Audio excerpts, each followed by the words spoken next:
wrong way and don't see it coming. Yeah. That's all she wrote. So I'm freezing Are my you ass going all right? here. So. I'm knackered. I'm getting too fat for this. Not too old. Far too fat. Oh, old and fat. But, Thanks a lot for your continuing support. Devastatingly handsome, so you make up for it. Oh, I just spilt tea all over the comic box. Oh no, not my comic box, I hope. All right, Bill. Let me get a cloth. Hey, dudes. How you doing? I can't complain too much. Let me try and perch this up somehow.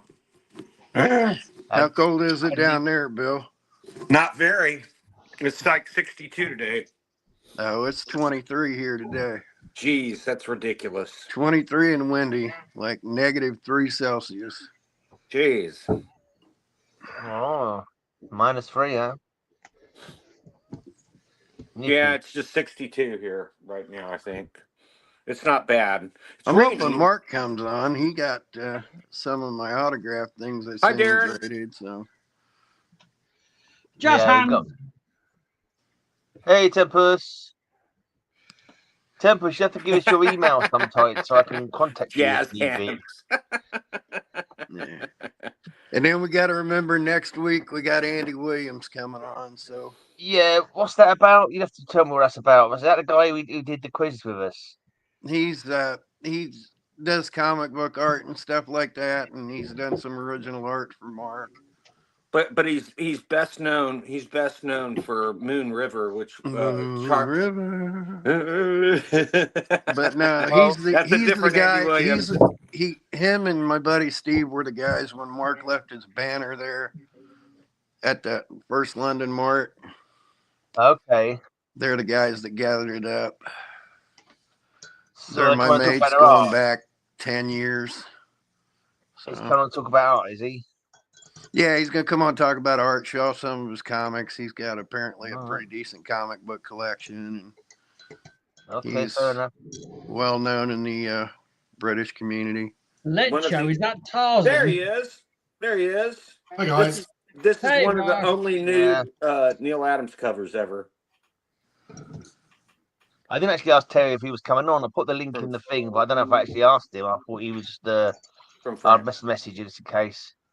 If not, it probably scared him off with my silliness. Nah, we'd all be dead if your silliness was deadly.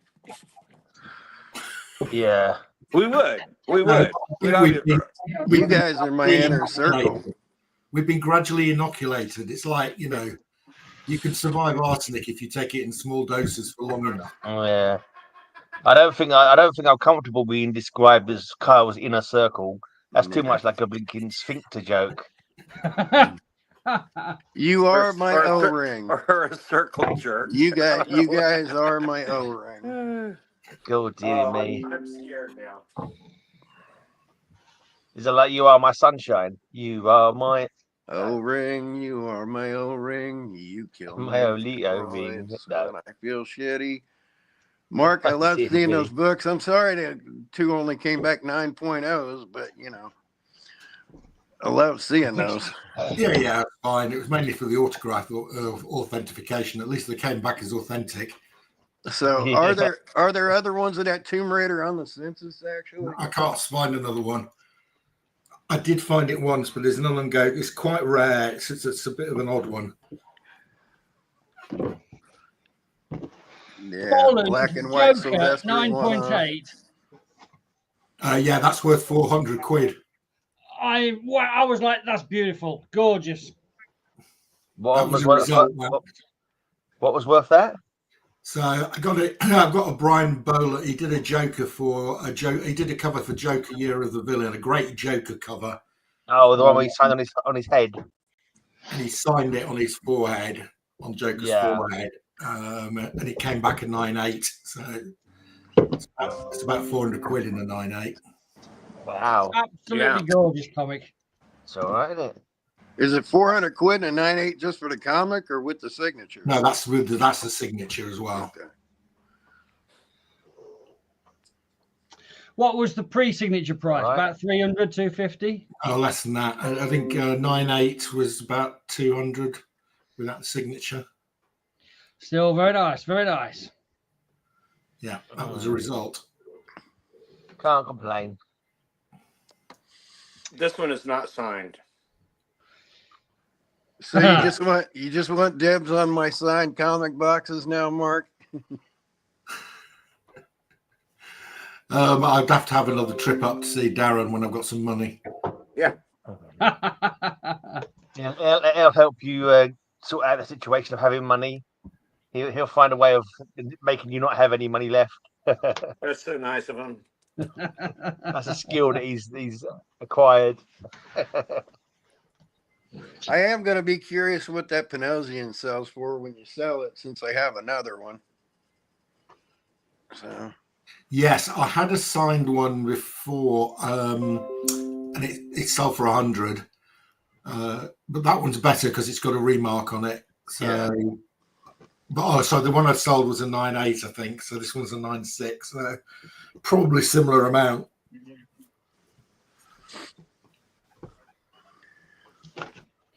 I've been teasing Mark a little while ago. I've got some interesting stuff to show you tonight. New stuff or stuff you've just dug out that's been sitting there for months? I've been visiting little old ladies today. Oh, have you now? All right. You've been swindling little old ladies out of their comic collections. Did you bring back their granny panties to show off to us? Is that what this is? Be what he's doing. That's the only thing that I brought back, Carlo. Well, what I've been up to is I got kind of bored, and when I'm bored, I'm a menace. So I keep going on like auction sites and trying to buy stuff. So yeah. I did buy a couple of things that are nothing special. It's really nothing special, just fun, from an auction. And I went to pick it up today in Warwick, where me and Mark have been buying stuff from a little bit earlier this year. But at the same time, a couple of days ago, I saw an advert on Facebook Marketplace, and it just was just a hint of a possibility it might be something interesting. So I got in touch with the person, and they live about an hour away from me, but to the north, and Warwick's sort of southwestish. So I went to get the stuff from Warwick today, and then drove to the little old lady in the north. She's in Driffield. Tempest will know where Driffield is. And well, I'll tell you that. I'll show you. So whenever it gets around to my turn. Hey, Triple G, where are you at? Where is Geordie? What's considered Geordie's? Newcastle area. Newcastle. Okay, Driffield is not Newcastle. Driffield is Yorkshire. I'll give you a taster then, a teaser taster, not of the little old lady stuff, of the stuff I got from auction, which will make you laugh. Mark, so when I was there, I did get chatting to the guys, as you always should do when you're at an auction, and confirmed that this is the last lot of comics. There'll be no more comics. They haven't got any more comics to do. Yeah, I could tell it was the dregs. They were running all the ones that hadn't sold previously. You got a new haircut, didn't you, Darren? Well, it's not like I got a new one. I've been growing it forever, and I find it economical to not cut it. Yeah. Save a lot of money that way. You know, I'm in the same vein. I find it economical. I haven't paid a barber in 30 years. Yeah, but it's also good for insulating my head so my head stays warm, so I don't have to turn the heating on. I haven't had that luxury since the 80s.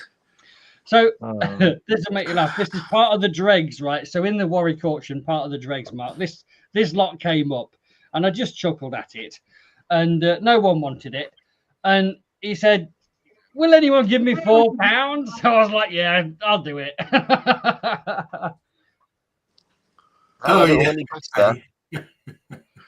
These are those little like commando size little lights. Yeah. Right, but £4 got me number 1 and 2 of Buster. Nice. Wow. Okay. You never know. Then Dandy, starting from number 3. You can shuffle those up at £1 a piece, and you're well in the clear. And so this is £4 worth, right? This is £4. Wow. Dandies. And Beanos were in here too. Some Beano ones. I don't remember ever seeing that size. Being Were sold, they to like be honest. monthly? They're Were they like digests, collected reprint monthly edition? digests. But also, look, Beano #1. What? What year are they? 20p, Yeah, so it's they're not that. Beano #1. Beano #1 sells for about £5,000. Yeah, they look Yeah, like not the collected. Beano #1, no. They look like collected issues. So that's £4 worth. What's that per issue? You can't complain, can you? It's good to Well, put it on, anyone's you can put it on the fire if you get cold. Exactly. Yeah, the thing is, though, how much the charge Those are monthly collected, right? Don't do that. Don't do that. Are those a month apart? Are those a month apart in printing? Look at the really cool box, right? That's like got metal edges. I mean, this would be £10 for the box. Yeah, the box is the best. How much were the postage and charges, though? So say again, Gray. How much was the postage and charges? Well, I went to collect it, so the charges would be the charges were like, I don't know, 25% or something. So one extra pound. Yeah, right. That's not too bad. £5 for the whole lot. That was a bargain. So did those come out monthly? Are they monthly or weekly? I would think with that big, I would think they're weekly, monthlies. but those are specials. Those are done as Well, I just figured they'd take a month worth of 1 or 2 pagers, and just put them in a. Well, there's quite a lot of content, and I don't think these are. I don't. These are not reprints. I don't think these are original. No, I think they're reprints. You reckon they're reprints, Mark? They look like reprints to me. I don't know because look, there's only 2 panels per that page. That would be you wouldn't only get 2 panel on a Beano comic. No, but they've relayed out the artwork to fit this. Do you reckon? Yeah. Well, it could be. Yeah, that's a cut and paste monthly or something. Anyway, so that was one bit of fun. Let's get rid of that. Throw that straight in the bin. If they put them on the page at the normal sort of layout, you wouldn't be able to read it at all, would you? No. They'll be too small. It made me laugh, Mark, because I was watching your video earlier today about Aragones and Ivania. Oh, yeah, yeah. Because it made me laugh when you said, I'm a Gru fan. Yeah. So am I. Yeah, no, they did have Gru there. That was the only lot I thought might be interesting, but I couldn't be bothered because of I couldn't be bothered to drive to Warwick for some Gru. Well, when I was a kid, Gru was one of the ones I used to like, and I used to howl with laughter at it. It's quite funny.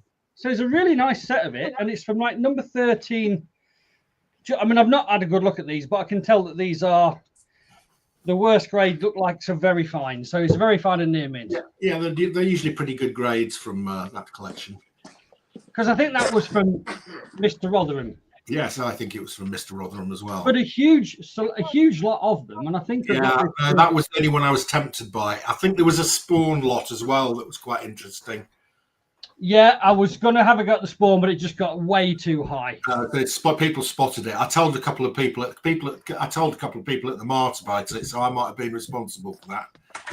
Well, you know that I know that Spawn past 100 gets ridiculously expensive because it was a really good lot. It went from Spawn 175 to 200 and something, which is the rare ones. Unfortunately, the 2 really expensive ones, Gunslinger Spawn 1 and 2, had been removed.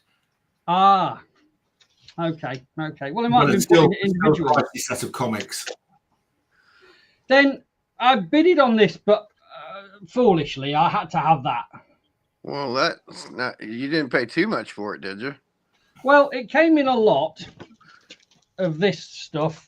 That's $25 to $50 all day long. Yeah, but I paid about half price, which is I just got carried away on that one.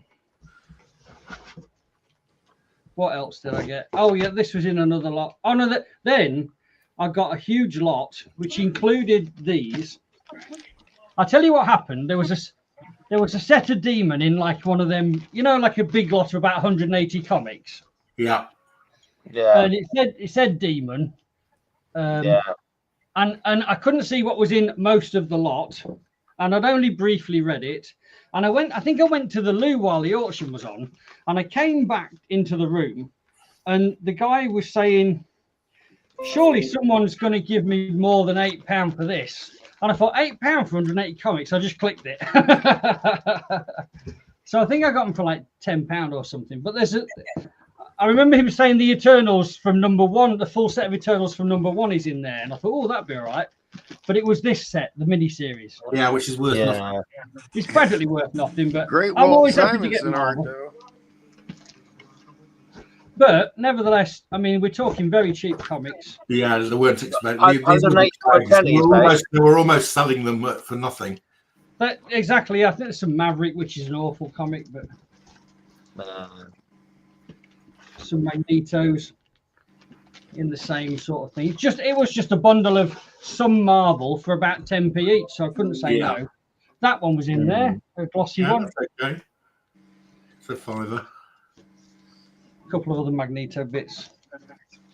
Just a few Marvels. And I can't say no to Marvel. Marvel's what you need. Got some info from Tempest. Silly bits. What's this? Oh, then there was another one, which this must have been in the same lot because I wouldn't have bought this. Well, Wizard Zero's worth a few bucks all by itself. Is it? Yeah, those Wizard Zeros are hard to get. Oh, cool. But these were 10p each. You can't go wrong at 10p each. There's David Finch art and that stuff. There's great David Finch art in there. The problem with this stuff, I can't sell this. I don't have a market for this stuff. Yes, well, the only place I can do it is the London Comic Mart, and it doesn't happen frequently enough. And also, people want a very cheap deal on them there as well. Yeah. Where it works for me, Mark, is eventually when I get them on the shop, then the discount slowly ticks away. Someone says, "Oh, I'll have that set for that much discount." There's a decent price book right there on top. Well, this one, how much is that one worth? When that movie came out, that thing spiked. But I mean, that's a good comic and a good movie. What movie? Ex Machina? Yeah. Never heard of it. Well, I can't say I have either, but that's again, what that's from. I watched a I watched comic Black Adam the other night. I quite liked it. I don't think it's the same, Kyle. I quite like the Black Adam movie as well. Everybody panned it. I thought it was Deus Ex Machina. That's exactly what that is. No, it's not. I don't think it's the same. Ex Machina.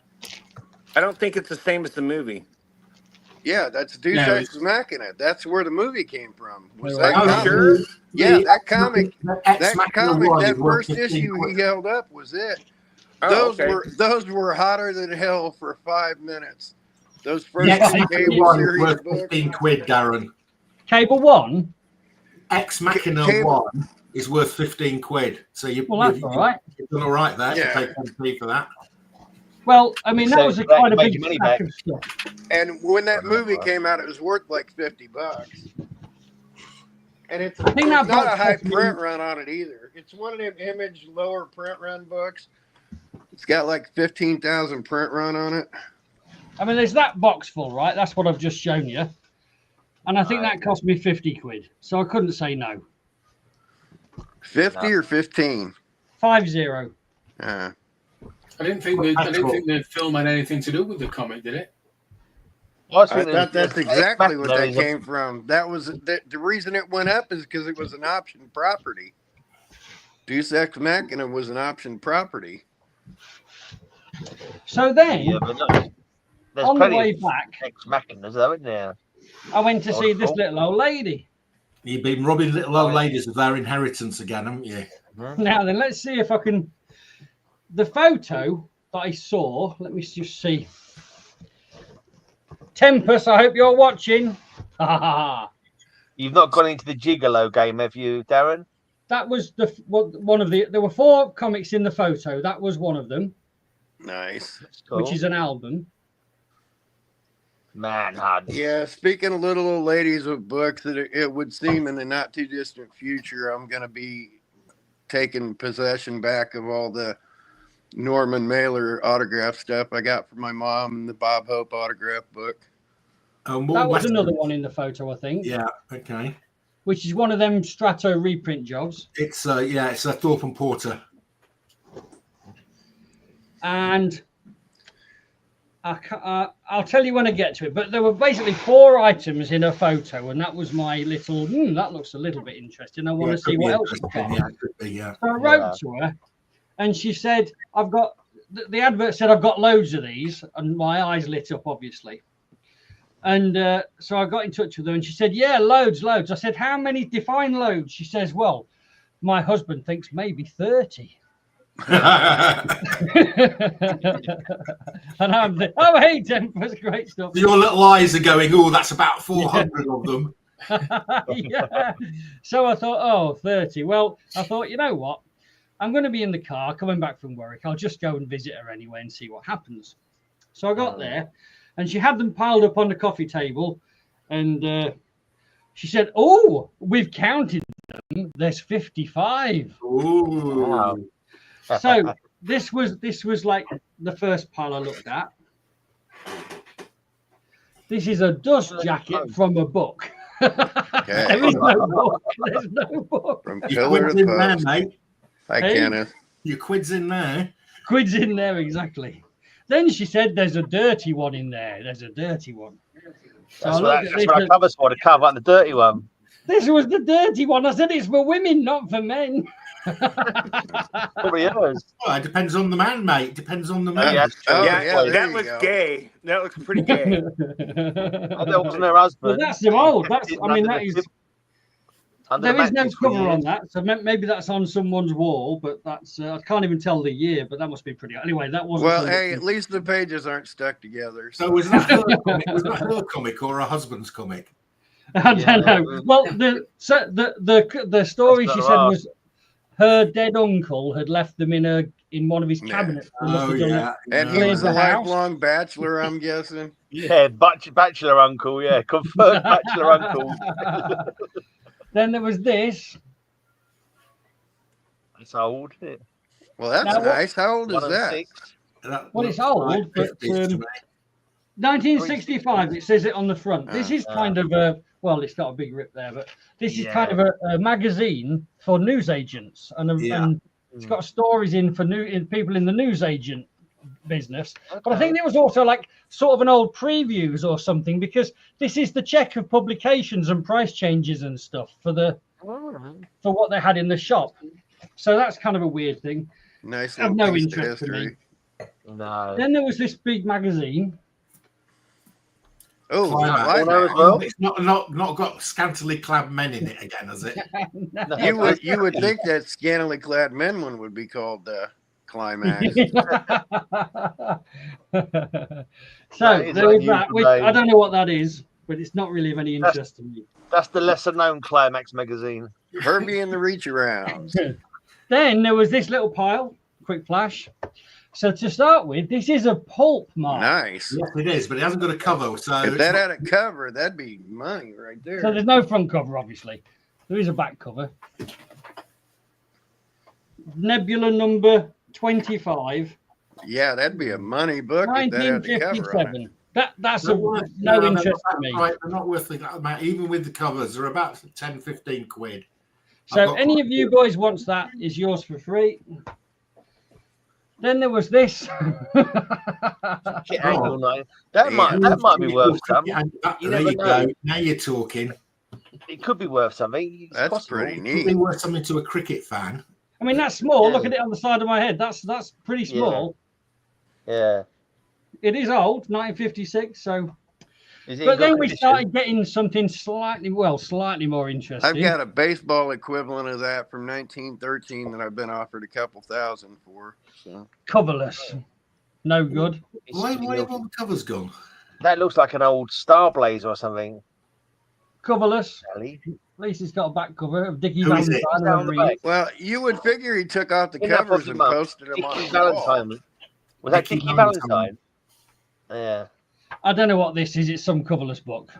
Yeah, the so confirmed far- bachelor had a Dickie So Valentine. far, you've got a good lot of firelighters. Yes. So far, we're not doing very well, are we?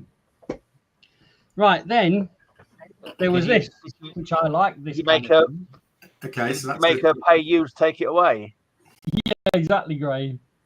So these are them little commandos. Yeah. Yeah, that's not. Well, you've got Quite a bunch an early of those. one. You've got boxes full of those. Number 71. Yeah, I have, but the early ones are the ones that I like the most. Fighting These are lady. early. Those are quite early, yes. I think these So might far, be not worth £5 each. petrol. In the Yeah, yeah, you'll get $5 each for those if they've got a cover on. Yeah, shilling ones. You'll get $5. And then this one's a cool one, which I'd never seen this set before. No, I haven't seen that before. Yeah, see? Picture something in colour. Picture The stars cargo in Secret logo. of the top Incas, see? three. Yeah. Did you I don't know just what pose the us a pattern is. question? Boxers or commando? These are, but now then, this is cool about this, right? So typically these are all just straight up, every page black and white. Yeah, That's what you get. yeah. This one, Oh. Nice. Does it say where it's public? Oh, just one page. Oh, is that Every other page, right?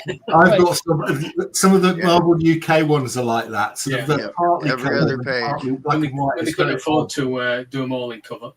that's 1962, that one, so that's cool. Yeah. And then, do you remember I've got like a load of scrappy old shitty ripped up ones over there? Well, this is of the same set of those, which is this again. This is all right. The horse with the cloven hoof, is that?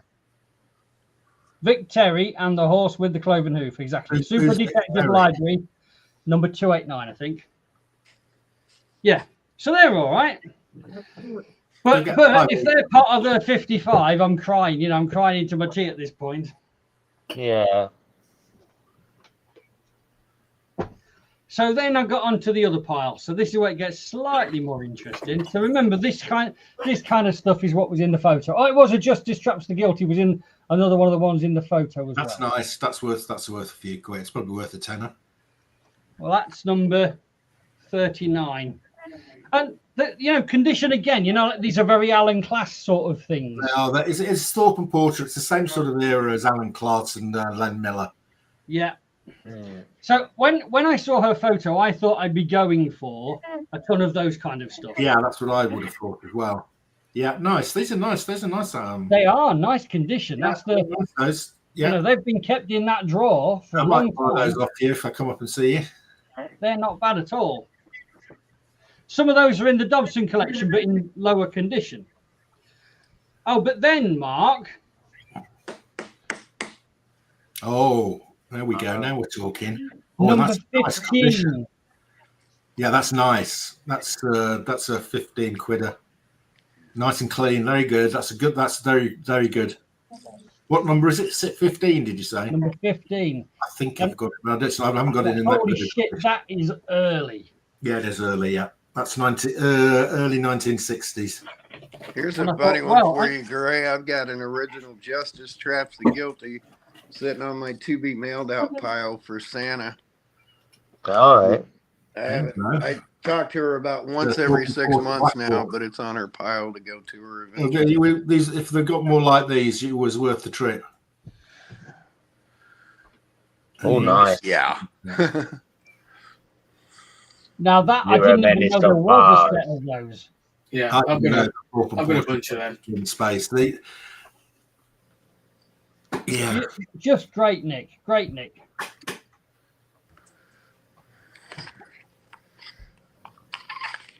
ACG. Reprints, I think. Yep.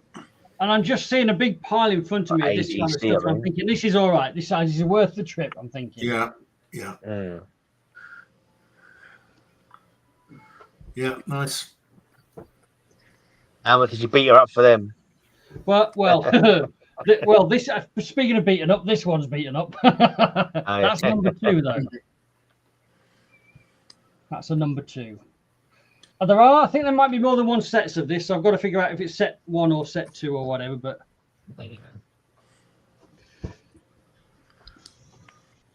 Justice Traps the Guilty. I wonder if there's any of these are those. good, though. I think that Justice Traps the Guilty, I think there's a bit of a market for them. Yeah, they're reprints of Golden Age American stuff. Two Gun Kid. This is a Miller. Nice. Oh, look, The British Western man himself. Terry Shaw. That could be the guy's name. Watch out for the Miller Triangle. And then that popped up, Mark. Number 10. Oh, one. Which number's that? I've got it, but I think is that number 10. Number 10. That's nice and early. The problem with Alan Class is he uses the same cover again and again, but that will be the first time he's used it. Number 10 will be the first time, yeah. And these, I imagine that early ones in the first 10 or whatever carry a bit more weight in price. Yeah, they are worth more. What's significant about that series? Well, this one. No idea. The original series, but the first issue, that's considered like the first crime noir comic. Oh. Okay. That's a number 1 of Black Hawk. Cool. That's the most beat up though. First issue of Mr. There's a gray pile. The first issue of Mr. District Attorney is considered a trendsetter. Okay. When I saw that, I thought it was a Alan Class one, but it's not. It's the previous set. So there are 3 sets of out of this world, Mark. You know this, right? Yeah. And this is the first one, I think. And this isn't Alan Class, is it? This is no. So well, it's confusing. So both Thorpe and Porter and Alan Class did reprints of the same set of Out of This World. So I've got a set of those of Thorpe and Porter and a set that are Alan Class, and the covers are identical. Apart from is that number 1?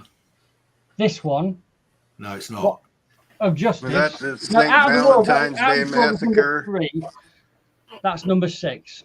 Yeah, so those I've just checked eBay. Those are selling for between 5 and 15, Darren, depending on condition. Well, that's not bad. That's all right. Oh, yeah. I've seen this cover on Alan Class ones as well. Yes. Well, that's a well-known American Comics Group comic. Yeah, it is. Yeah. Oh, that's nice. That's nice. Yeah. Early Adam Strange. There's one of those on eBay, I think, for 200 quid at the moment. What, these? The original or the Thorpe and Porter? That.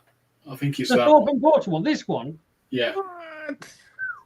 Whether it's actually worth that much or not, I'm not sure. But well, it's not the fact that it's the Stratum and the Thorpe and Porter. It's the mystery in space and the cover, I guess. Yeah. But then, thinking I was going to get a pile full of that, all of a sudden this popped up. Well, that's not bad. Now that's got the that original Miller Charlton on too. That's Charlton. Steve Ditko. Do you see it near my finger there, Mark? Yeah. LM60. Nice. That's it now. So I'm having a discussion with a guy about these. So I've got a couple of those with that little LM9D on.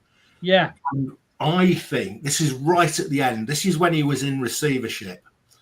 And I think he actually had those printed as a variant cover in the States rather than getting them printed himself. Yes. So I consider this to be a pence variant. Yes, I do.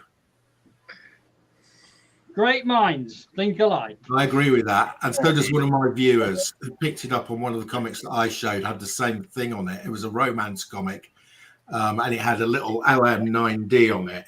And I've had one of these before. And it's right at the end of Len Miller's time.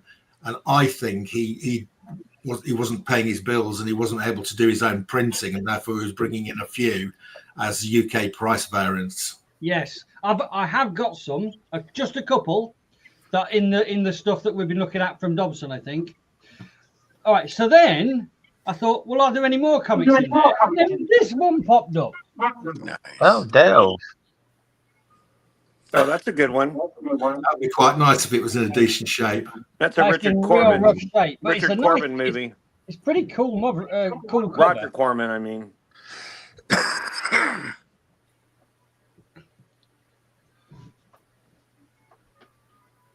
Mysteries of the Unexplored World. Another Charlton. And Coupon. another LM look, 6D. Yeah, I'll take most of those, dude. I'm going to have to do some research on this because they're very different. I think they look like the original printer. Are you with me? They look like the original Charltons. Well, the They paper's are. a dead giveaway. Open I that think up it's and just look a at the variant. paper.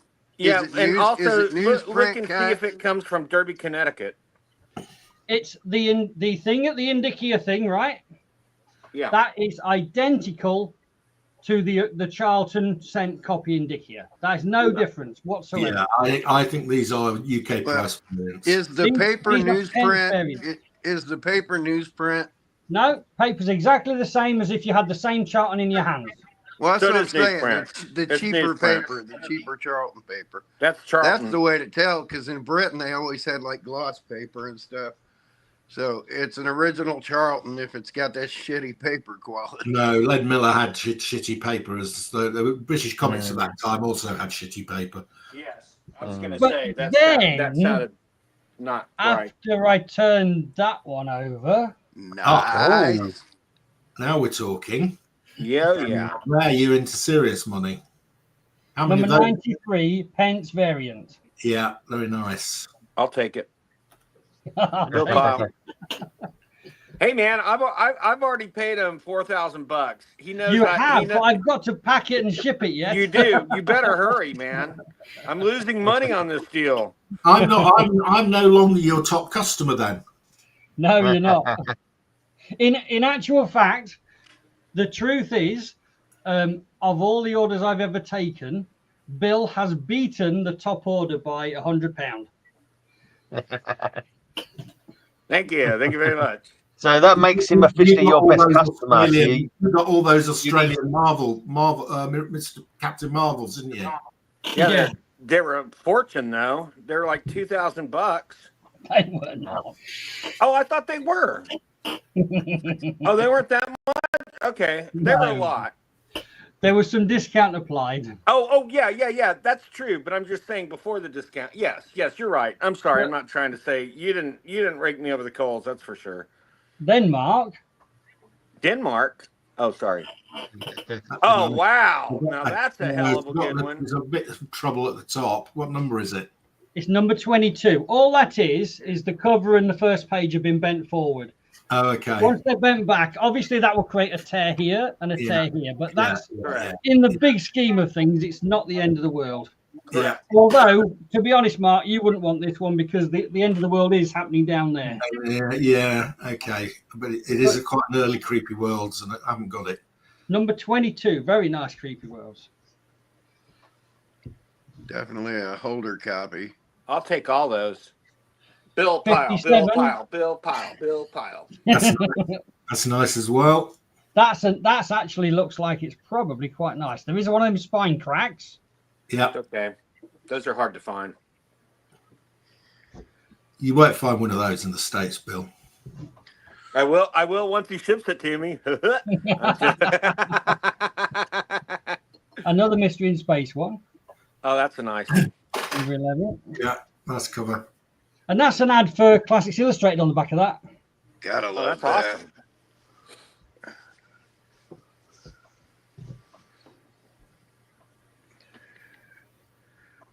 More Justice.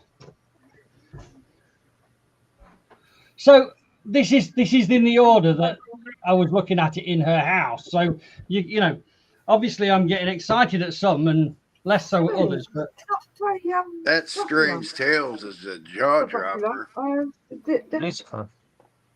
Yeah. 57, number 57, Mark. That. Why? He did the first I wrote a club as well. Oh, Yeah, you might be getting another At my door. I'll be back. Buy some of those boards off you. Every time I look at So this is quite a range of different things, isn't it? There's no rhyme or reason to this. They're all they're all comics you could have bought in the UK in the 1960s. Well, yes, that's exactly what it is. Yes. So this guy was buying comics in between sort of 1960 and 1967, probably. I'll come back to your bar, okay? Yeah. And then the Marvel Man. Yeah, And that looks pretty nice as well. yeah, that's not bad. That's really nice, but there is a rusty staple. But that's pretty common actually in these. I have that one. I don't have the Pence copy, but I have that one.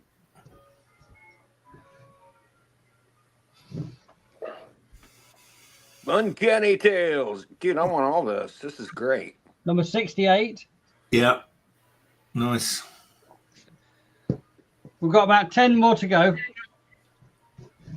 Then I have some stuff to show. Number 56. Oh, that's a good one.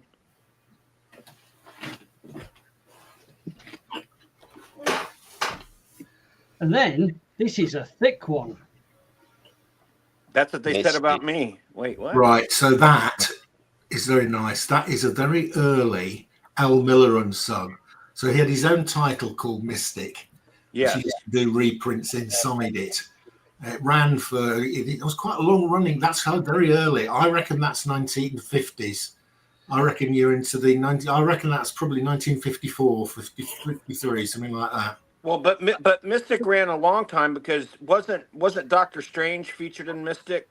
His first run in Great Britain. There's a date in it. It's 1960. This one. Okay, so not as early. That's what I was thinking. Was it would probably be closer to 60. Makes sense because you know, obviously Miller, Class and these Thorpe and Porter stuff. They don't have a date in. But a couple of the comics did have a date, and the dates I was finding was sort of earliest 58, latest 62. Okay, so Miller generally does have a date in it. So these are all Ditko covers, by the way. Yeah, and they're all Charlton's originally. Oh yeah. Shit! My electricity's just gone off in the house. Ah! Wow. We can see your glasses though. It's Aaron, like we knew you were very cheap. You just got all that Oh, money. it's come back on again. You should pay your bill, you know, mate. Go and put living in the country. in the meter, Darren. The Blitz is back. The Blitz is back. That's living in the country for you. It Justice could traps drop. the guilty. Now that it's got one, Guilty. it could drop all night now because it means someone's messing about drilling near a cable or something. Oh, someone's been electrocuted. You can't beat Oh, a that's a Western. nice one. Oh, that's a nice one. I Wow. thought maybe your electrical Nearly at the clamps end have now. overloaded the circuit. Your favourite, Kyle? John Wayne. The sky is blue, the sea is green. Get off your ass and join the Marines. Sorry, that's about as good as I can do a John It Wayne wasn't impersonation. bad, Bill. I was going to attempt it myself, but you did better than I could have done. Oh, thanks. Oh, I want that for sure. I'm collecting those now that I've been getting them from you. Interestingly, the other Marvel man was number 350, and so is this. So I don't know what the deal is there. Young Marvel Man and one Marvel Man. Yeah, one was Marvel Man and the other one was Young Marvel Man, but they're both issue 350. Right, because they had separate runs. Yes, so what was his deal? Was he only a collector of issues with a number 350 on? Probably just a coincidence. They come out the same month, did they? And he bought both at the same time. Who knows? So, getting to the end of it now. Not many to go. Oh, that's a good one. Wow. That's an ACG. Is that number one? That's number 4. Oh, number 4. So you got 50 comics, 55 comics there. I reckon 20 of them are worth burning. So that leaves the first 20, yeah. So that leaves you with 35. Probably, Yeah, but these Justice Traps the Guilty, they're pretty good. I like those. I like them all. Then, what's about a fiver? But then, there we go. It's another Kraken. I'll take that one too, please. That's a 9-pence variant of number 60. Yeah. 23 I like that. before Thor. Bambu, the Witch Man. Witch Man, that man. It's not in great shape. What do you reckon it is? A 4? A 4? Jesus, no. I would say it's a 1. Oh, okay. It's pretty messed up. Which number was it? 90? Number 60. It's got a big stain in the corner, isn't it? It's very low grade, Mark. It's got. Okay, all right. I mean, this is. I wouldn't even trade it as a good. This would be in my reading copies. Yeah. The front doesn't look too bad, but when you go if it was around a the back, 4-row, it'd be worth $100. But if it's a down at one, it's worth nothing. well, it's at least a tenner to someone. Yeah, sorry, it'd be worth. Somebody will pay you a tenner for it, probably. Oh, what's that? That's an IW. It's a strange mystery. Ah, right. That's probably Golden Age. I do know about these because I bought an IW comic, and I said to Alan, who's my Golden Age, he's a Golden Age guru. He so IW used to copy other people's comics that they thought they could get away with without being sued. There's no date on that. No, I reckon that would be what number is it? Number 9, 10 cent. I think it's Golden Age. What's That's it called? Strange Mysteries. You've got it here on my comic shop. It's number 9, isn't it? Yeah. It's the only one that came out, so I don't know why it's number 9. There's no other numbers in that run. Strange Mysteries, 1958 IW reprint. Yeah. There's nothing on. There's no available on Metarog on my comic shop, so I don't know how much it's worth. So crossed out Hitler in the middle. There's only 2 graded copies. Hitler in the middle, rated R. An issue 4 sold last. A grade 4.0 sold last year for $158. Wow. Oh. They're worth something. Those Strange Adventures. This one, number 137. That's not a very expensive one. And then I don't know. I immediately saw the next one, and I thought that's Australian. Oh, that's great. Yeah, I want that one. Oh, 111. Yeah, I want that one, definitely. And it is Australian. It is Australian. Yeah, that's an Australian. Yeah. Absolutely. Just ask Strange Adventures. Just ask Safety Sam. What numbers are Strange Adventures, Darren? 137. What now? What was it? What do you want to see? The Batman? Oh, okay. Some of those are cool. Okay. That's an so Aussie. Those were in your pile too? Australian 111. That one. This was from the little old lady. I didn't miss too many terribly good ones, did I? Oh, I don't know. I'm not going back. Knock on my door. It was only the Detective 27 you missed, Kyle. Yeah. Yeah, I went ahead and went up and picked this up just for shits and giggles to show that off when I went and talked to my mailman. There's what a proper Golden Age one looks like, Darren. There were 4 left. It's funny, that one actually has a bear trap on it. So Justice also traps bears, apparently. So I'm wondering if he's going to have this issue. I'd be curious to see. No more Justice, unless you've already missed it. Sorry. Number 5, Mark. Oh, that's really nice. Oh, I like that one. That was Justice Traps the Guilty was a prize publication. Which most of the artwork was done by Simon and Kirby.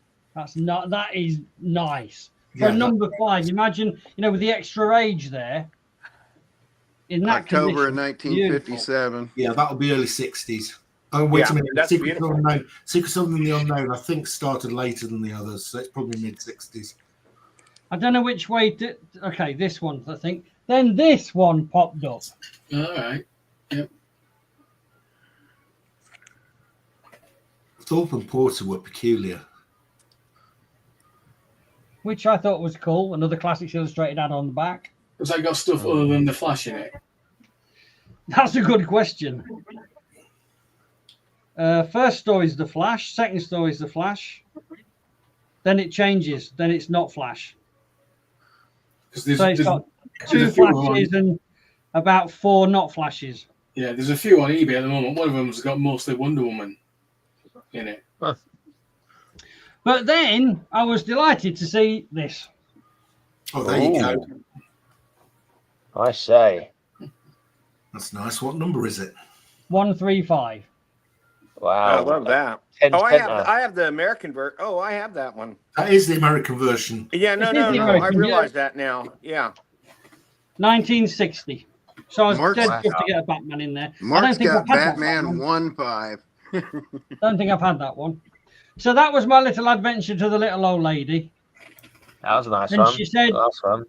She said, if you give me £100 to give the £100 to charity, it's all yours. So I said, that's a deal. That's cool. That one That's there, what I 7 asked point for hours worth Christmas. So he gave it to his $259. favorite charity, Darren. No, I'm kidding. That was a joke. That's a What's joke. the So what's less the than condition on £2 that a last piece. one? And the 55 items were only the comics. All that stuff that we said was the rubbish, they weren't in the 55. Oh, okay. Right. So Great. Can you delighted make me fat, big? £1.90 each. What's the condition on that Batman one? Well, It's let's go again Carl pretty first. rough. Show off his Justice one that you wanted to show. It's Okay. pretty rough. Oh, that's a Pretty rough, I say. 1957 one. So That's 5.0 they were is that late? I didn't know they were that late. Great. Why, It's a why good, are they mate. kissing? It was Okay. enough here. It's The manly gay are right out the guilty. door. The gay, only the gay are guilty. I don't mean that, folks. I'm just saying. Back in the 50s. Yeah. Yeah. Kiss Prize me, comics. kiss me again, Bruno, and I'll kill you. Let's see what Bill Okay. wants to show. So, I'm going to start with this beaut. What's that? This is... That's Michael Nasser, isn't it? It is Michael Nasser, who's a friend of both of ours. Yeah. And this is Wonder Woman, a Wonder Woman amazing world of DC Comics. And it's got a Adams and Giordano back cover. And then it's got a lot of stuff. The TV series was going on at the time. It also had a article or story on the Batman series, and then it was all the stuff that DC was bringing to the stage. ISIS, Hey, Paolo. so Wonder Woman.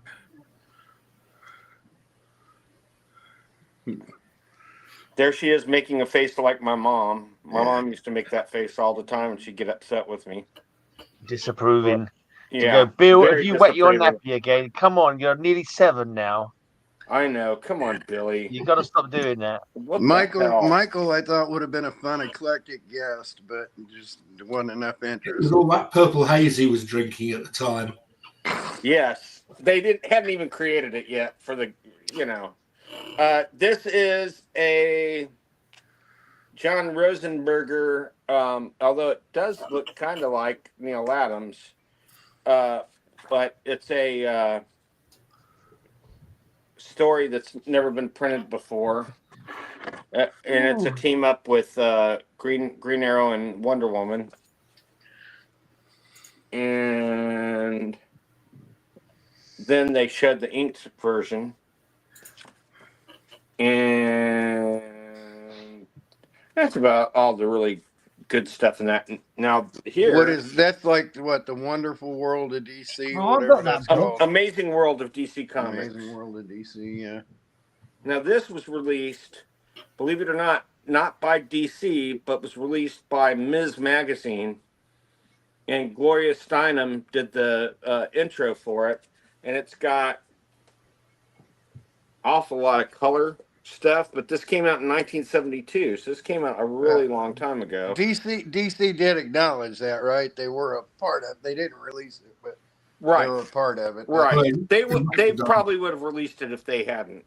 But it's beautiful. It's really nice, and I just wanted to show it off.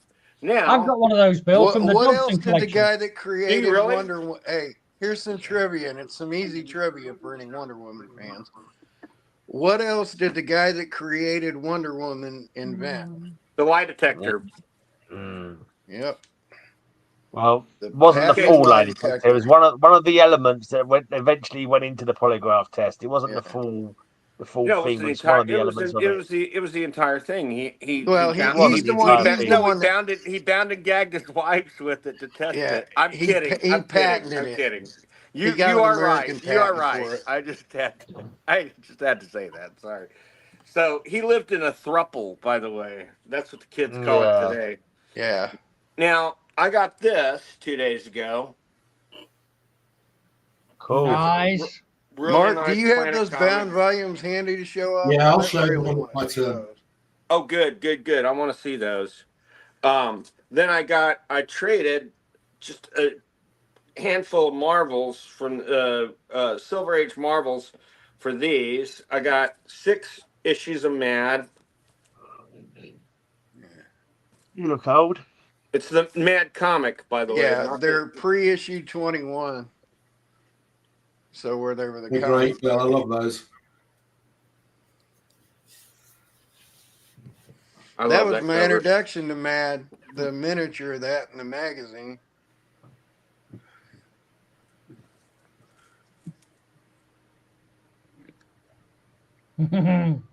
That's a nice one.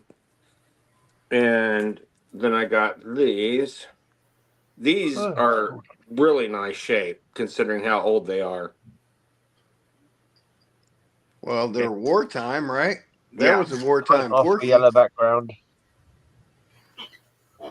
Yeah, you're in the wartime with all those. Yep. Like so far, I think the latest one you've shown is like 47. Oh, that's nice, isn't it? Is that an early Felix the Cat? Yes, early comics Felix. Yeah. Then that's really nice. What do those last two books have very much in common? Well, several of those books. What do most of those have in common? What? They belong to Bill. They're some of the original comics. Of the first 6 comic books, he's shown 2 of them. Yeah.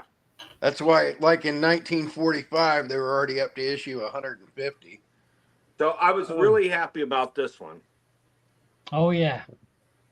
Yeah, you can't. What issue number is that? It's 98, but this is the original Marvel Tales. This is what was Marvel Mystery Comics. Marvel Mystery and Marvel Comics #1. Yeah. And this is when they went all, weird, scary monster stuff. Pre-code horror. Pre-code horror. Yep. And it's not chipped to high hell. What is that? Like a 4.0 or so? It's probably closer to 5. Because nice. the blacks are very black.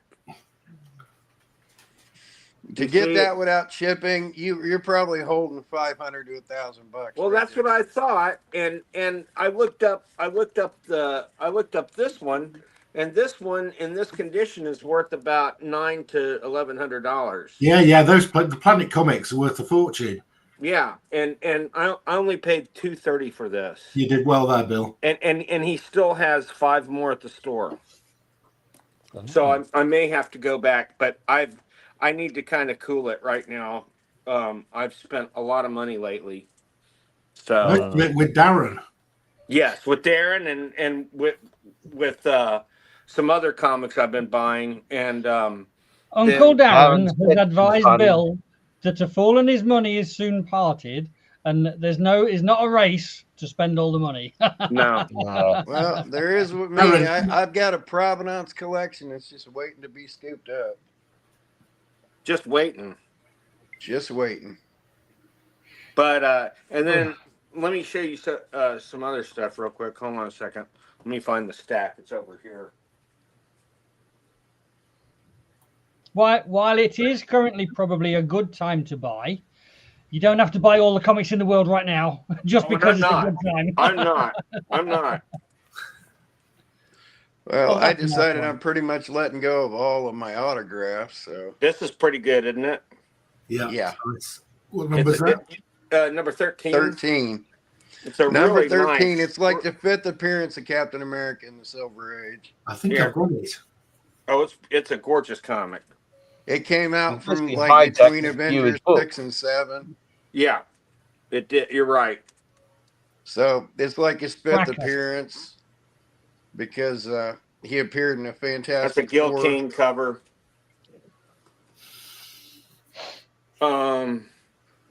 Gene Colan cover.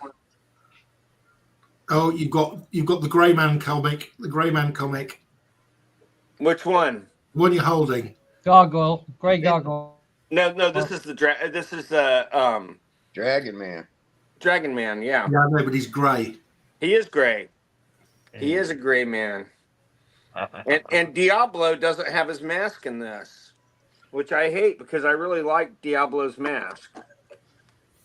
But that one's probably over here too, for that matter. Diablo had one of my favorite nom de guerres in comics. Hi, Ian and Becky Comics. In the John Byrne run, he was out of character, he was Mr. Oblade. To hide his identity, he was Mr. Oblade. So, Oblade. Mark, Yeah. It Mark, was an anagram of his name. I was watching a couple of videos on YouTube in the last week. Yeah. And I'm not going to bring up the past, right? I'm not going to bring up the past. So there's no need to worry about bringing up the past. But there was a certain incident you had with someone who shall not be named. Yes. Who's got a lot of views on his US channel. He does. I don't watch him at all. I completely delisted him. Well, I don't blame you at all, and I'll tell you why in a minute anyway. But I did put the odd comment or two saying, because he's just done in the last week a video about new people doing YouTube channels. Are they trash? And actually, he listed 4 different channels, and he was quite complimentary towards them. But in the comments underneath it, I said, "Oh, and don't forget the Greyman channel tonight on YouTube." So it was only like an hour ago. And so I wonder if Becca and the person who just turned up were from that channel. That's what I'm wondering. Oh, maybe. I don't know. That's funny. Possible. But the reason that it was an interesting because I didn't know. 6 months ago on the show, we were having a conversation about some guy who'd walked into 2 comic shops and got banned. And I said, I saw that. That tells you more about the person than it does about the shops. And I didn't know that was the same guy who later on had the thing with you. But it just shows you, once again, continual bust-ups tells you more about the person than about whoever he's reviewing. He's Drama Queen. Yeah, that's what he's Drama Queen for hits. That's what his channel's based on. I mean, you know, if he wants to do that, people want to watch him. It works for him. Yeah. Fair enough, but it's not for me. I don't. No, it's not for me either. I think he's like the schoolyard bully, and the schoolyard bully always gets acolytes around them who, you know. Absolutely, 100% agree. All I would say though is it's quite convenient as a nice place where 4,000 viewers on every video is gathered for a nice little link in the beneath to get some people coming to our channel. So speaking of nice little acolytes and, you know, getting their just desserts, how about the news out of America this morning? What happened? You mean yesterday? Holy shit. Oh, the guy who got yesterday. shot. Holy shit, that was funny. But I don't know who he is or what it means, Kyle. Wait, funny? I mean, Why was nothing it to us funny? in the UK. The guy runs one of the biggest health insurance scams in the world. But nobody's murder in cold blood should ever be viewed as funny. I mean, ironic, yes, but funny, no. No, I don't agree. I don't agree. I'm sorry. I'm going to have to come up to Indianapolis. You're more kind-hearted gentleman than me. I'm more the Judge Dredd type. Judge rid Jet. the world of him. Judge Dredd, look out! Let them keep sticking their heads up, going, "Yeah, we're just going to keep screwing over the world." Okay, so now we've got Judge Trial. I am the law. More like Judge Jet than Judge Dredd. At the French Revolution, I'd have been at the front of guillotines trying to catch heads. He's no longer Obi-Wan, he's Obi Dredd. It's like, you get what you fucking deserve. I don't mean to be so cynical. I don't mean to be so cold, but when you're a piece of shit like that, that is exactly what you fucking deserve. Well, drawn out supposedly all the nothing. other CEOs of major insurance companies are now in hiding. So, you know, I mean, I'm serious. I mean, of course they are, but, you know. So I wanted to show off a few comments. Was it a random and he wrote messages on the goddamn bullets. Oh, my God. Bravo. It would be good, though. Great. It would be good if you had, like, Kal-El walking down the street, not knowing whether to pull out his lightsaber or his lawgiver. Well, I don't know if it was like, was it a disgruntled customer? Someone got ripped off by the insurance company, or was it just some random nutcase? If I was a betting man, I'd say he's like an army kid whose mom died or something. You're a betting man, just something like ugly the Dalai happened. Lama. But it's the way of the world, and it's stemming from here, and it's just There'd be, you guys had strikes and things to get your NHS, and America can't get their head out of their ass and go, yes, I'll pay 10% more tax to eliminate 1,000% medical fucking bankruptcies and shit like that. This is the lesson to be learned. Yeah. I have no pity for it. I have no pity for them whatsoever.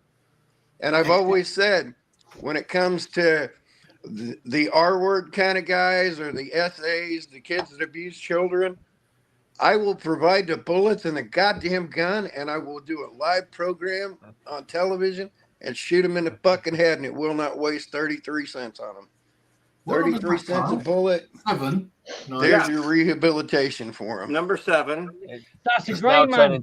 Greyman condition. Yes. This is actually in really good shape. Nice. Tasty. The first Poopet Master. Yep. Nice. Oh, doomy cover, nice. Doomy cover.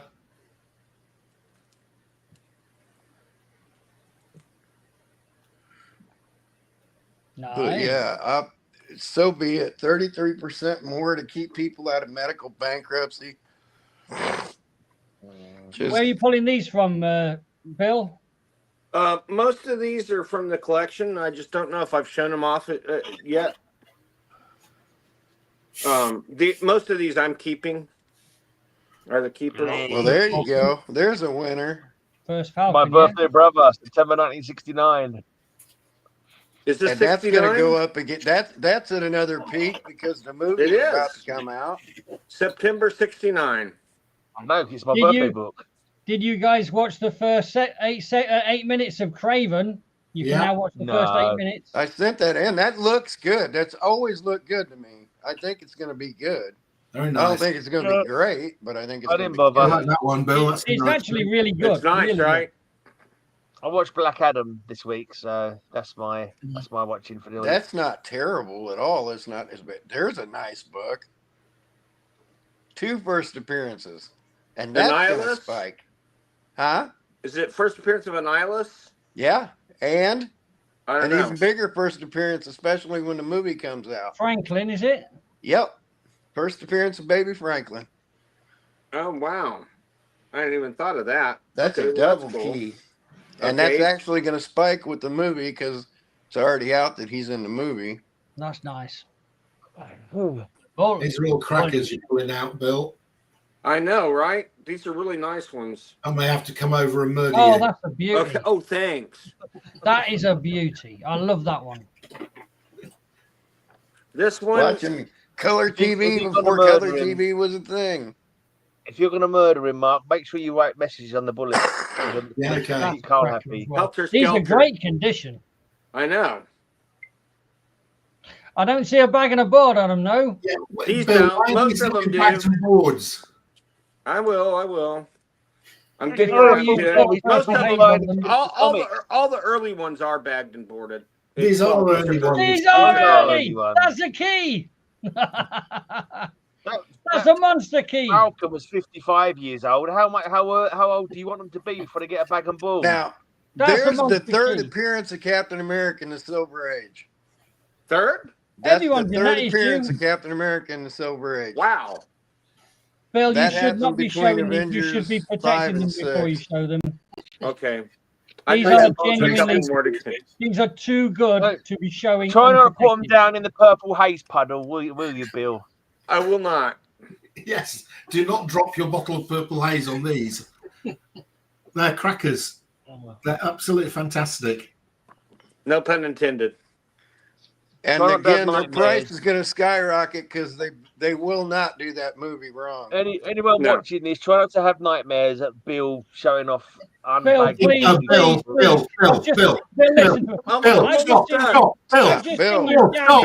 three comments on the spot. Put them away. Right.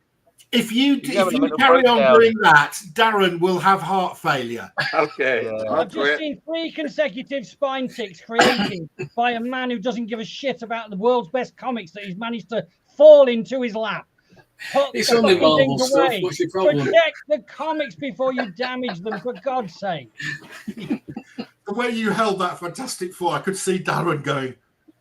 Yeah. Oh, man. But we're gonna have to give him 5 minutes. He's gonna have to go change his pants.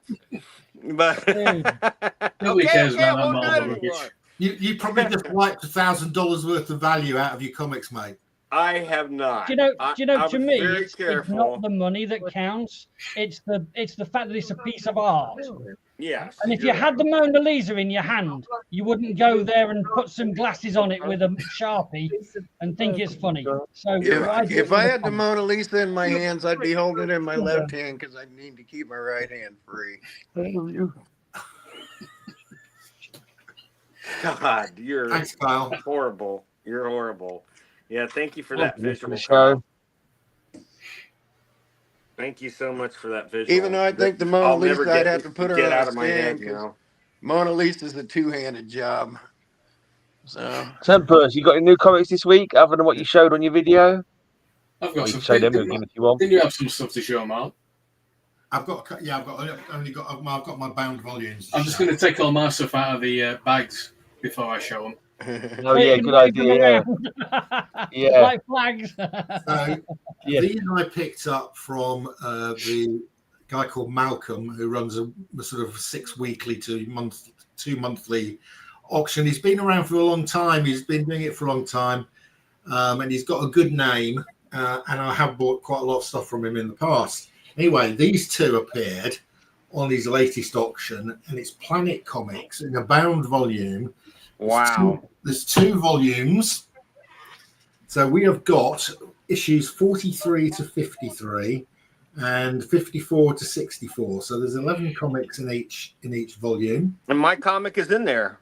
Your comic is indeed. Yes.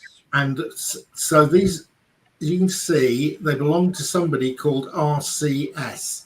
So if anybody can find out for me who RCS was, you can have a brownie point. It was at the Royal Cartooning Service.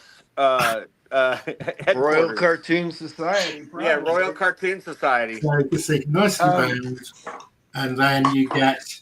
Meanwhile, at the Royal Cartoon Society. But here's the question: is RCS British or American? Because those are the American versions, right?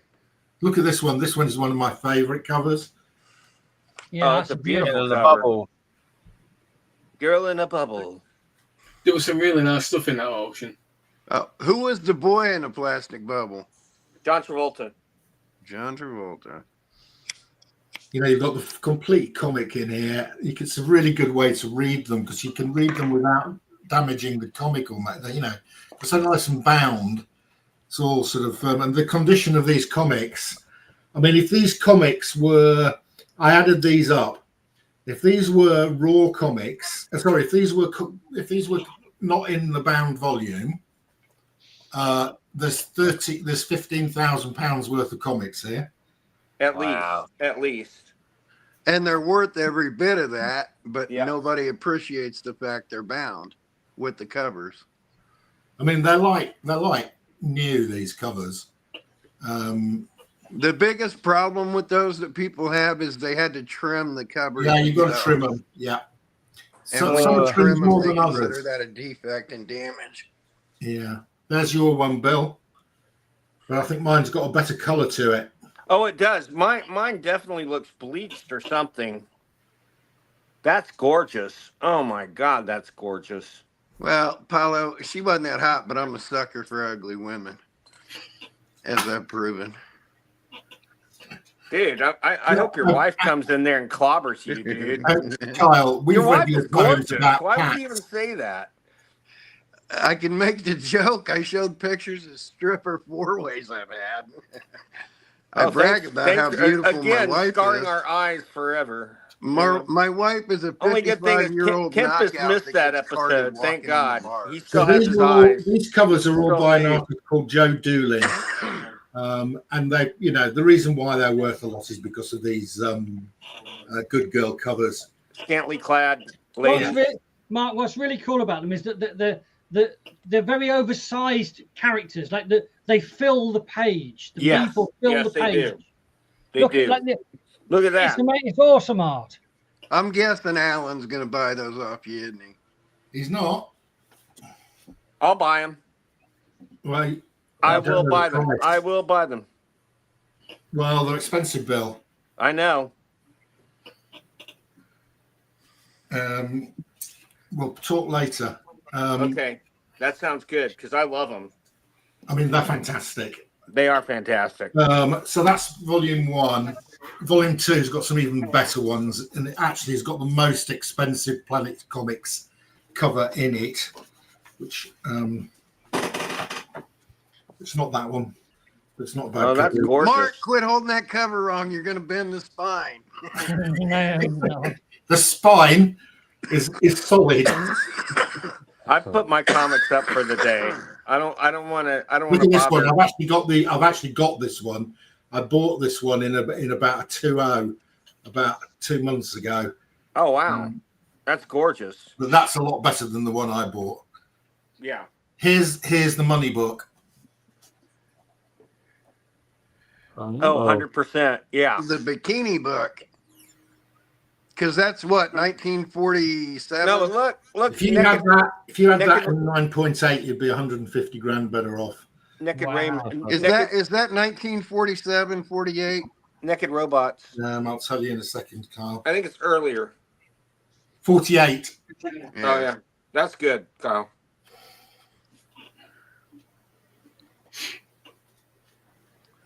Rumor has it I know my comics, but only slightly. No, you know comics. You know them better than I do. And I mean that as a compliment. I mean, these are. I mean, you know, Bill's shown us some rare stuff, but these are rare. Oh, this is another classic with the woman on the rocket. Oh no, those are some of the rarest and most sought after of the Golden Age. Now, there's no ex Libris stamp or anything in there at all. No stamps, nothing. Nothing that says from the library where we can figure out who RCS is. No, he's a vain son of a bitch, and he's a comic collector, so it should be easy enough to figure out. Lawrence Curtis Sutcliffe is who it was. Who? Lawrence Curtis Sutcliffe. Nah, I'm just making up a British sounding name. It sounded British. RCS it just sounds like. One thing that was interesting. Sutcliffe here, brother Mark, of on the Stuart spine, Sutcliffe, what I thought was interesting was not in the Beatles. Is it's not called Planet Comics on the spine? It's called Planet Futura. Yes. Show me one more of these. So they're really fantastic. You see the gloss on the cover. Futura is a story inside of it. Like Futura, there's Futura stories in most of them. It's a kingdom, I think. Oh, so it's Planet Stories and Futura Stories. Yeah, right. There's like one of the last covers he showed. I think Carl is right. There's little blurbs that says Futura on them. Yeah, Futura is the is one of the. I think that is Futura. I get it. What was the other initials in the middle of the spine? Is there other initials there other than RCS? No, it just says Planet Futura EC 54. Now, why does it say EC? EC? It's not EC. EC Comics? It's not EC. That's the year. Isn't ECM, isn't that the year? And no, these are the numbers. So this is issues 54. So why every copy 54?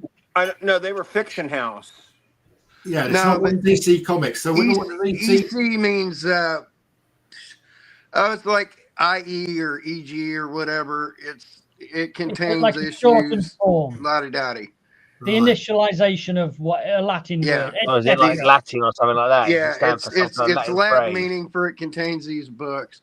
Okay. So, but I'm telling you right now, RCS would be easy detective work because you just have to find a pompous ass collector from that time, and that's who it came from. Well, it's either a collector's initials or the initials of an organization. So these I bought these to resell. So they came up in this auction, and I said as soon as I saw them, they'll go for more than £1,000 each. Those easy, right?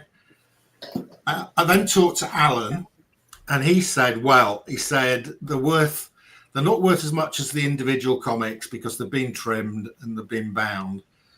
In fact, so he said I'd say a minimum of $1,500. Yeah, 10%, and it should be worth 50 to 100% in my book, trimmed or not. Yeah, because it doesn't trim off the artwork. So Yeah, I said, okay, so that's about $1,500. That's about 1,200 quid. So I'll be prepared to bid, because I like to pay half fair market value if I'm going to buy something to sell. So I thought I've got no chance of getting these, and I put bids in of 500 quid on each, and I won them both. It was exactly the right amount. Awesome. The other bidder dropped out at 490. Wow. And I was fuming in as my well book, those are $10,000 a piece, but you couldn't get that for nothing. Mark, so if you are interested, I was going to take them to Heritage, but if you want them, they're $1,500 a piece. Yeah, that's kind of high. I was thinking 1,000 a piece, but okay. Or you haggle in the middle and you come up with $1,250 and you got $3,500 for the two of them. But back to the RCS. If it was like the Royal Cartoon Society, they would put it in there. If it was to a major library, they would have put the name in there. RCS is someone's initials. They're a pompous ass. They're a big collector.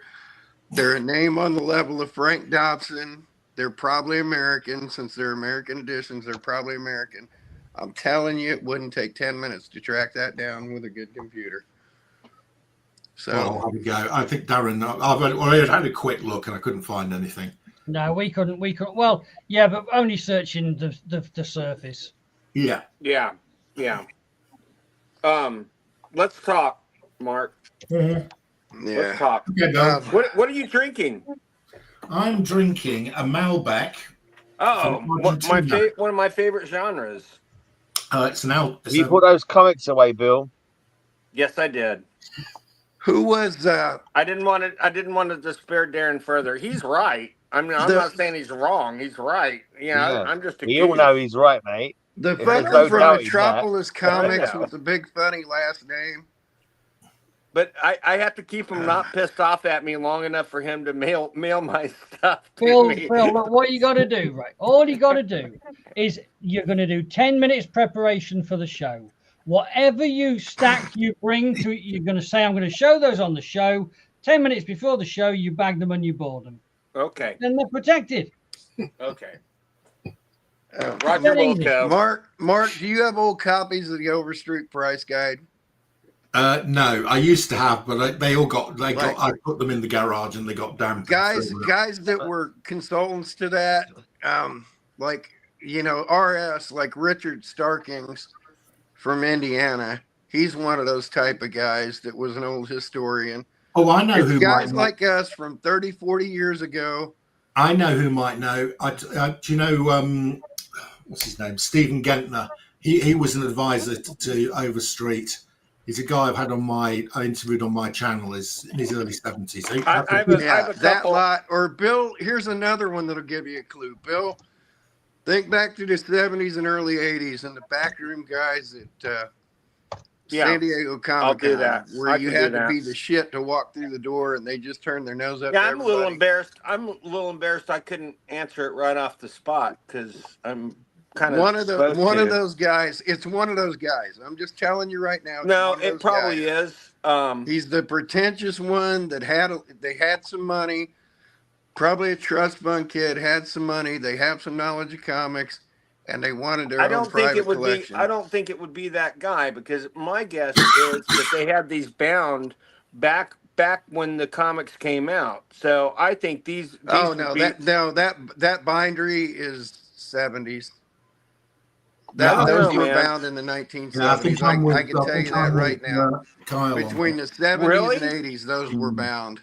The clue is why on earth would you find comics that were already worth like $100 a piece? Because in the early 70s they were $5 a pop. I could have got those. I could have got all those books for like $100 a pop in the early 2000s. That's fucking ridiculous.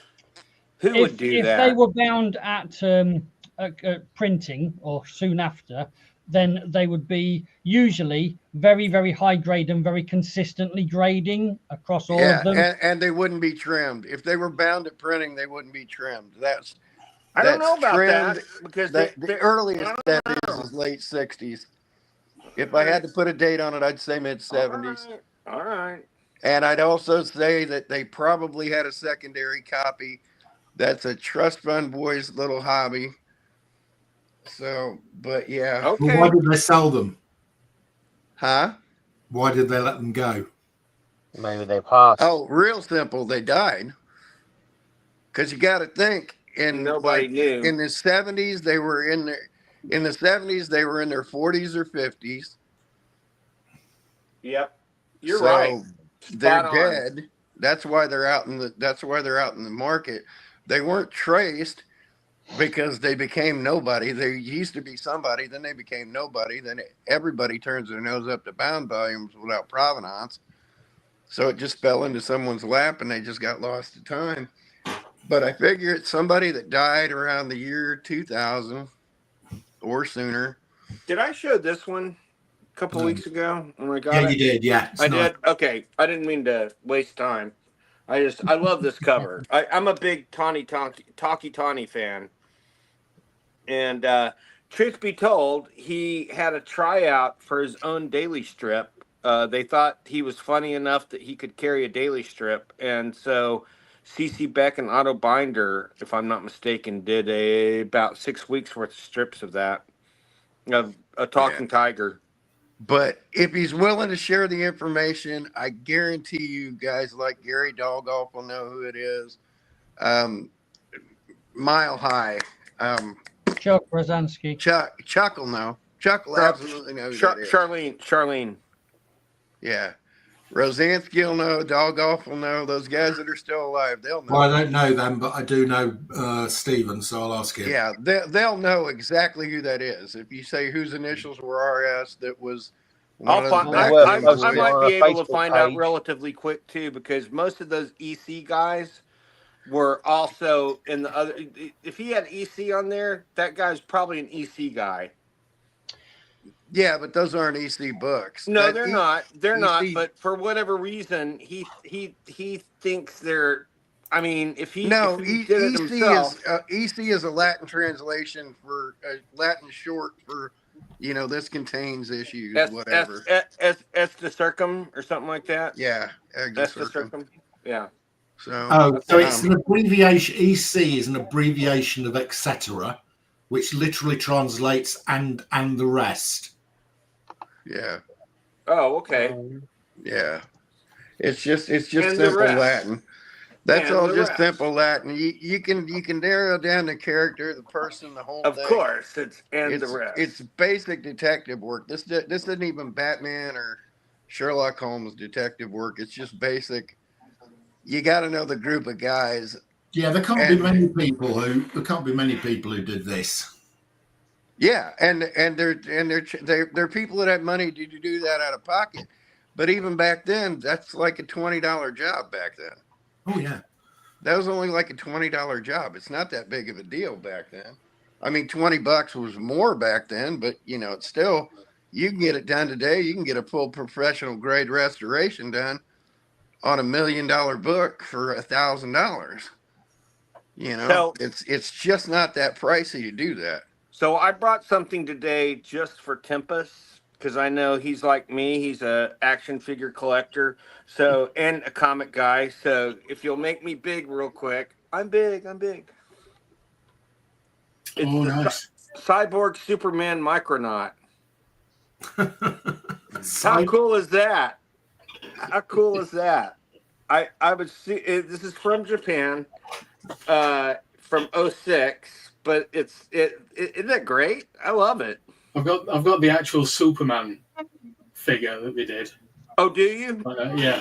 Yeah, I have a Batman and Batgirl. Yeah, I've got the Batman and Batgirl one. I've got that as well. Yeah. And they did some great? They did some Godzilla ones as well, where you had those are fantastic. The figure, and you put like the rubber Godzilla costume on them. Yeah, that's crazy. So this the skull, it looks like a Superman, like eyes and nose, but everything else is skeletal. It's very strange looking. And he carries a whip. I don't know why. It's very strange. Just very, very strange. Okay, well, I wanted to have one thing to show Tempest today, so now I've done it. Now I'm done. So, Darren, you don't have anything more to show us? I've got Tempest. Do you have that big Superman toy thing that came in like a big box with an Action Comics #1 in? No, I don't think I do have that. Oh, I have it. I'll be back in. I gave it to my dad for his birthday before he died. I did get. I don't know if anybody recognizes that guy. It's, Is it UK? I can't see it. People might do. Mars Attacks? No, it's a Micronaut. It's Fisher-Price Adventure people. Oh, that's right. That's right. Oh, wow. But then those are hard to find. The Four Horsemen have done this. Let me get him out of the box. I love the Four Horsemen.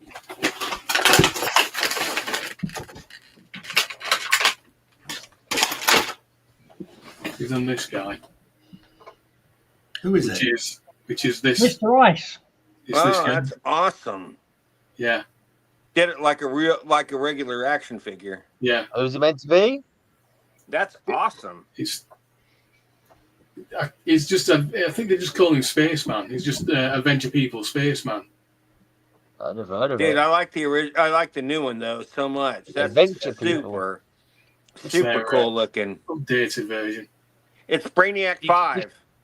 It could be F.A.R.T.s, the Mighty. If you drew the rosette on his head, you could turn him into F.A.R.T.s.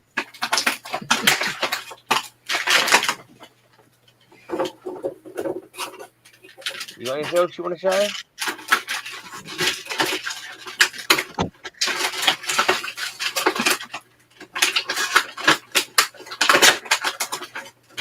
Put the camera on down. He's got a lot of Superman. Here you go, Tempest. Look. That's fantastic. Yeah, I gave that to my dad for his birthday one year. Yeah, I have seen that. And it's a Velcro. Ugh. Oh, the seat fell out. No, that was just a bit of protective paper. Where did you get that, Darren? Because I saw one of those in auction. And that pocket there should contain Action Comics #1. Yeah. And this came from Frank Dobson's collection. Oh, wow. And he has got the Action Comics #1 in amongst the other comics, bagged and boarded. Yeah. So I can soon slot it back in again. I take it you mean a facsimile. Yes. Yeah. No, it's real. The real one. No, came with an original Action Comics #1. Smart ass. Yeah. So if you want that, Tempest, that honestly, this is, I don't know, 50 to 100 quid, mate. Dude, at some point you can have it for next to nothing. It's excellent. I still have mine too. Yeah, it's the only thing that I have in the entire house. Is that the action figures? It's Is that Mattel? Yeah. If it's Mattel, it's swell. That used to be their tagline. I wonder how much someone got paid for coming off that. Probably a lot. And then you probably can't see it. Oh, that's awesome. That is so. I had a chance to get that. I might still. Is that a recreation of the first Kal-El appearance? Yes, Brave and the Bold. Brave and the Bold. Yeah. I might actually own that. Justice League of America spring into action to battle the fiendish villain. Oh, that's really great. She was great. Play by the Amazon Queen Hippolyta, armed with a magic golden lasso and bulletproof bracelets. In addition to her own natural powers, she carries the Amazon's message of peace to the outside world. I'm not usually into action figures, but I like that. I know, it's very cool. Something like a diorama, isn't it? A talking diorama or something. I bet you have the Legion collection too, don't you? No, I never managed to get hold of that. You know, I got one and then I sold it. And I've been kicking myself ever since. Also revered for having two important firsts. Mark, you got a computer handy? Yeah. As well as being my Overstreets don't go back to the mid-90s except for what I got of a compendium. But look up Rick Sloane, Sloane.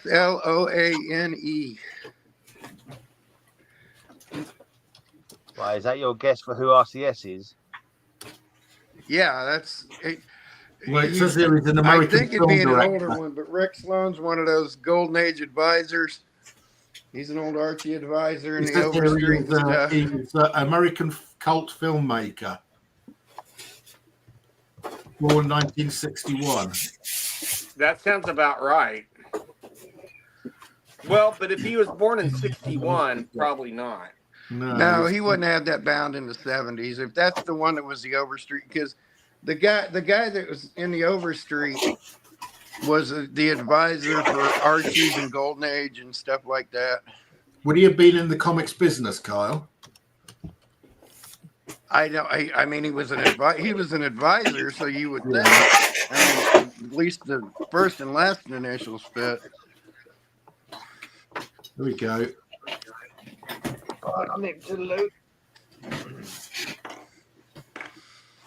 You got anything else cool to show off, Tempest? Couple of bits. As Bill disappears. Did anybody notice my name yet, by chance?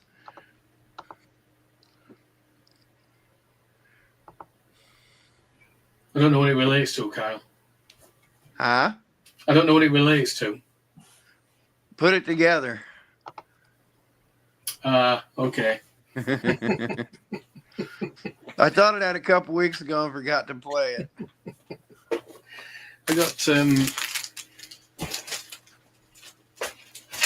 I got a bunch of annuals in. Oh, Nice. Hey, Mark, look up. where do you get your annuals from? Sorry? Where do you get your annuals from? I just got these off eBay. Yeah. Oh, I've got that one here. Star Trek. Mark's got a cool piece of Star Trek. Oh, you've got more than I have. You seen many of them logbooks turn up any, Mark? No. They're not that common. They're not that expensive, Carl. They're not expensive, but they're not common. They're not common, no. I didn't realize there were so many, although that's it's cool. Yeah, it's the film. The motion this picture. It's, I've never seen The Wrath of Khan. What, the movie? No, I've never seen it. It's one of the best. I know. Seeing the first one kind of put me off. Come on! Watching him. It is on my to watch list.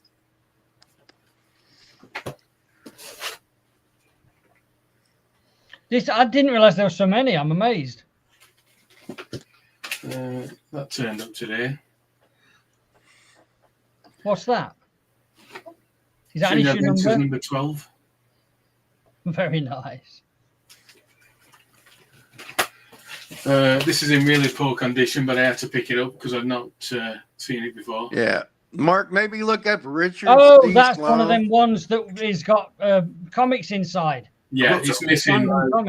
It's missing a couple of the issues. The covers are like the Brave and the Bold one I've got.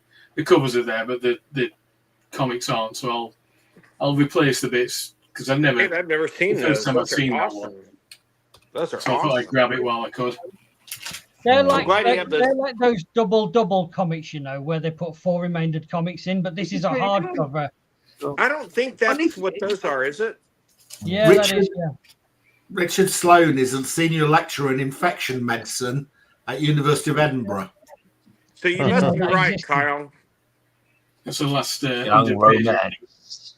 So I think you're right, Kyle. It's just somebody along those lines. It's somebody that liked comics a lot. Oh, hang on a minute. Here we go. Richard C. Sloan, From a Grave. He was born in 1922, this one, and he died in 2005, aged 82. Hey, you're on it. That's it. Where though? What country did he die in? America. Right, it's just a picture of his gravestone. He died in... That was the first Rip Hunter that I had, that one. It's in such bad condition. It's Pennsylvania. Aged 82. Close look at it. Oh, nice. I haven't seen all these. Any new comics? Sloan. That's who it is. It's a find a grave thing, though. There's no info on it. There's no info. You need, I think you need probably two does more. with the father and Papa, Dickie. And then an absolutely amazing Action Comics cover. Oh, yeah. But that's the kind of thing that would turn up like somebody in that age bracket that died around that time. That was a comic book historian snob about it, because back then they were horrible. I don't know. That sounds like it could be him, quite frankly. But who knows? I mean, it just, and Tempest is never going to change his name title, so I'm always going to think he's an R's. This one has got. No, he's from Mars. I know you mentioned it the last time I showed one of these, but it has actually got. Frankie Howard. Oh, yeah. Isn't that another blue plaque you could seek out, Graham? Chitty ye not. Frankie Howard's not the one who they found out he was horrible after he died. No. Who was that? Frankie. There's a few of them. No, the one that he almost looked like he was a white-haired dude. Jimmy Savile. Jimmy Savile, yeah. Yeah. That guy is a new kind, a whole new kind of horrible person. Graham, would you do a blue plaque on Stan Laurel? Wouldn't he have something in London? This has got. I think there's one somewhere, but I'm not doing their videos anymore. Inventor Circle. I love those videos. That's Professor Nuts on Time. I like that. And then there's where's the other one? And I keep meaning to ask you, Tempest, you're from Sheffield. Yeah. Weren't you into Full Monty? I just watched that again the other day. I wasn't. No. Why would you even say that, Kyle? Because he looks like the kid from the Full Monty. No, he's Chippendale, dude. The guy's got class. Who's who I was with? Keep an eye on. Keep an eye on. I'm pretty sure this is where Viz got all their ideas from. Sure, that's excellent. Do you have any of the comics of TV or radio fun? No, only those, only a few annuals. Ages ago, I had a huge stack that I got in a job lot from someone, and I sent them all down to auction in London and got hardly anything for them. It's a shame because you got to have them. I want the TV comics that have all the Jerry Anderson and Star Trek stuff in them. No. You guys ready to think about another mind-bending thing? I was thinking about my grandparents the other day. And I remember my grandma telling me about her having to wind up her old car. They grew up in their formidable years where radio was inspiring. Where it's like, radio? Really? What's radio? Radio? Wow. Okay. Our grandparents were in awe of radio. Yeah. Amen. That is just hard as hell to fathom right now. That's nice, bud. I try and explain that to my grandkids. It's like I knew people that saw the advent of cars and radios as everyday things. You know, they were invented, but they didn't become everyday for a while. And then television, and then airplanes, and then space travel in their lifetime. How hard is that to wrap your head around? Hey, do you know what this is right here? Your finger? No, what am I? I'm pointing at. Does it smell like your ass? Is that your flashlight? If I was there, it'd smell like my ass, wouldn't it? No, it doesn't smell like your ass, as far as I know. No, it's let me turn it around. It's a bongo. It's a bongo. Yes, it's a bongo. It's a bongo. No, it's a KitchenAid mixer, and it looked like it was a spotlight on me. I thought it's a butt plug. It's a build butt plug.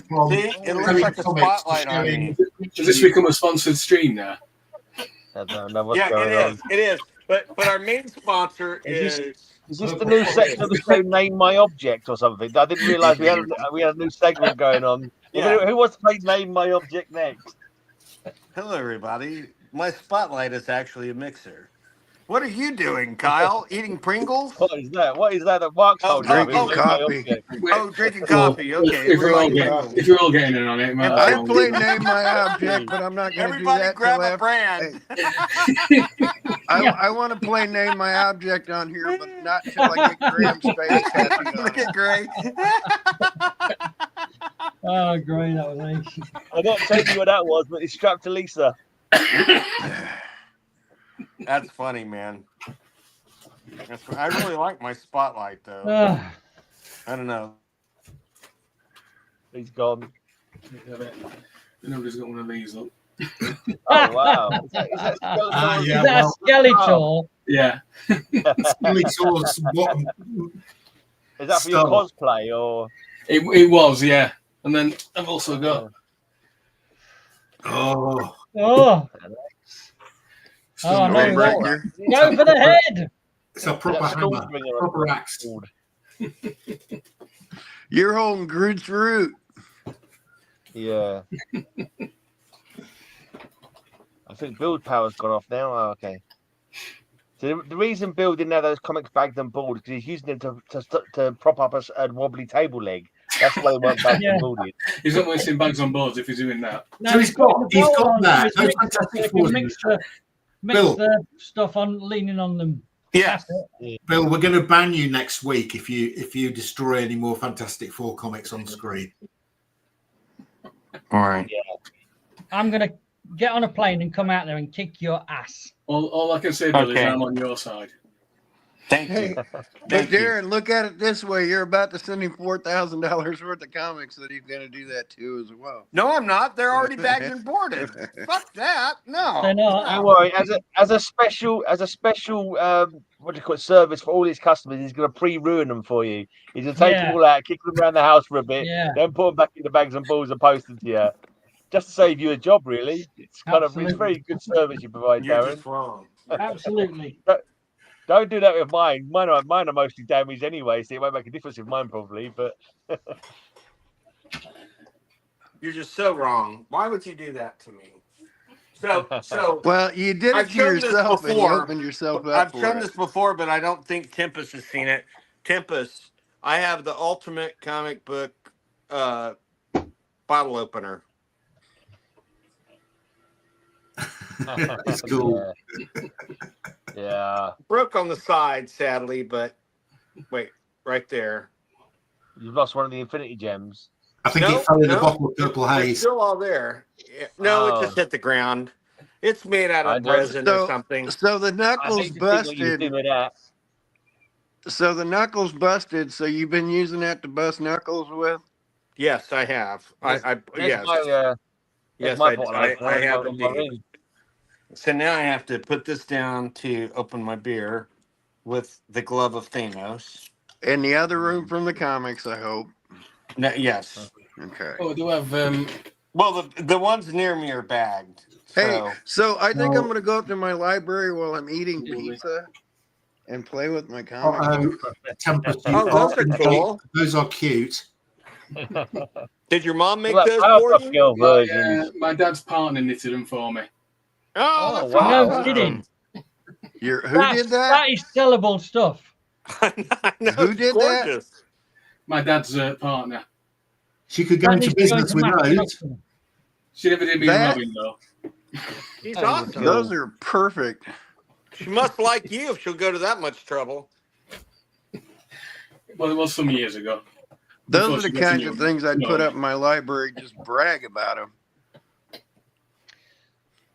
So the other tiny little tidbit of news, which I forgot to tell you, is that the last week or two I've been bagging and boarding, getting ready for the shop. And in the last week or so, I've been doing, that big auction lot that I bought from, where was it, Litchfield? Yeah. Holy shit. When we were looking through them, we thought that the grade was pretty nice. Yeah.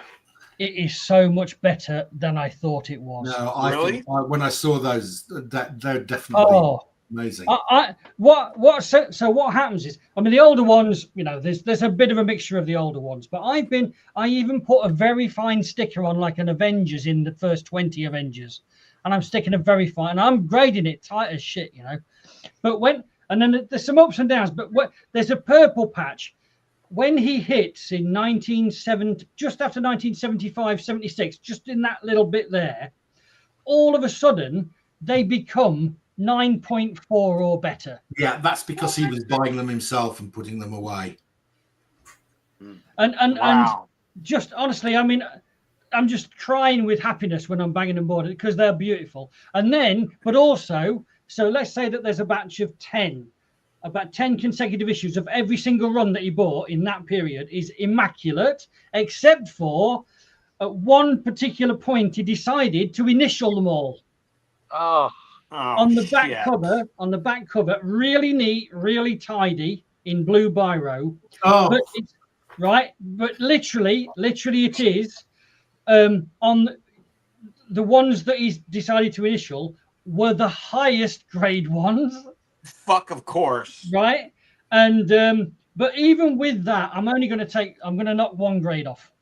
So unless you realize why would he do that? Because if that's not smeared or poked through, that's not even a defect.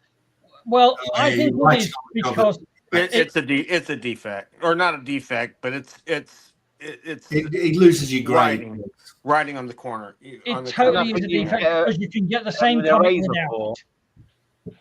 Nothing you can get a razor board, like some kind of pen eraser. You get a 9.8 with writing on it. No, but you still get but still maybe not drop a grade. I can guarantee you can get it. I can guarantee you can get a Golden Age 9.8 with the writing on it. But these are not Golden Age, Kyle. These are not Golden Age. I can guarantee. I'm just telling you. Mark said you can't get a 9.8 with writing on it. I can guarantee you there are 9.8s with writing on them. Look at the Mile High Edgar Church collection. They all have writing on them. All of them. And there are a ton of 9.8s from that. I thought 9.8s would be pretty much immaculate, apart from the there are a ton of 9.8s from that. And that's writing on the cover, the front cover, not the back cover, the front cover. If it's not unsightly, I'm telling you, there are pedigree comics with writing on them. Okay, well, your assignment then for next week, Kyle, is to get all the pictures of those that you can find, and you can show them to us on the next week's show. Just look up any Mile High comic. Any Mile High comic has writing on it. That's right. All right, so just amass the photographs in a folder, and we'll go and have a look at them next week.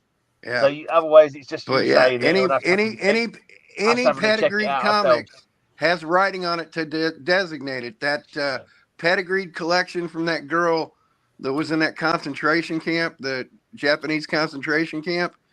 Every one of those books has writing on them. That's the identifier. Every single one of them has writing on them. They all say, I hate Americans. No, I'm kidding. They have her initials or her name. If it's not sloppy and it's not poked through and it's not damaging anything, that's provenance, not a defect. You don't have to beat us over the head with it. Just show us the pictures next week, yeah? Show us I can guarantee you Mark can pull it up right now. Proof. Show us the pictures. Proof. Now, speaking of next week's show. Kyle, the CGC notes say writing on a comic can impact the grade. But the effect depends on the factors like size placements, the comic's overall edition. It lowers the grade to an 8.0 or 9.0. It can, but look up any of those pedigreed books. Every one of them have writing on them. While Charles, I'll grab one. Yeah, please do. Thank you, Darren. Any one of those. It's provenance. It's actual provenance to the comic.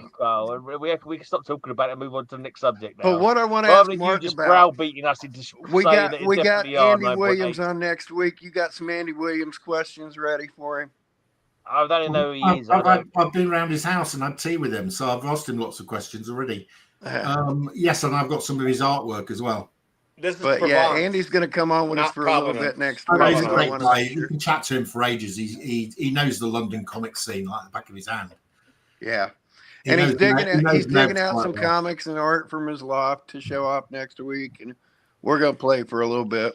We can ask him about the closing of Mega City Comics because that will be an interesting subject. And can he close the show out with Moon River? I've been begging Steve to come on forever, but Steve doesn't feel like being out in public as much. But Steve would. He's quite a shy guy. He's quite a shy guy. But Andy, we ought to get David Lloyd on here. He's a good guy. Who you ought to get is Bob. Get Burden on here. I saw Okay, I probably Roxanne again the other day. I wanted to bother her, and I'm like, no, I'm going to leave that to Bill. But I want to see Bob. We could probably get him if we wanted him. I want him. For sure. Okay. I want to know Very what well, happened to then. our follow-ups to Super Santa too, because our panel, by the way, was funny. I was scared shitless because Kevin Eastman canceled right at the last minute, and I thought most of the people here are going to be here to see Kevin Eastman. Everybody there was there to see Bob Burden. It was kind of amazing. Well, anybody that's ever wanted to see Kevin I was Eastman has shocked. seen Kevin Eastman. Kevin Eastman is a walking comic books whore. Mark, in a complimentary sense, Cheers, but I mean, man. the guy goes to a letter opening. Yeah, get Mookie back on. If you don't get Mookie on, I'll get him on my channel. Mookie, I've got no, an empty teacup. let's bring Mookie back. Yeah, please, by all means. Yeah. No.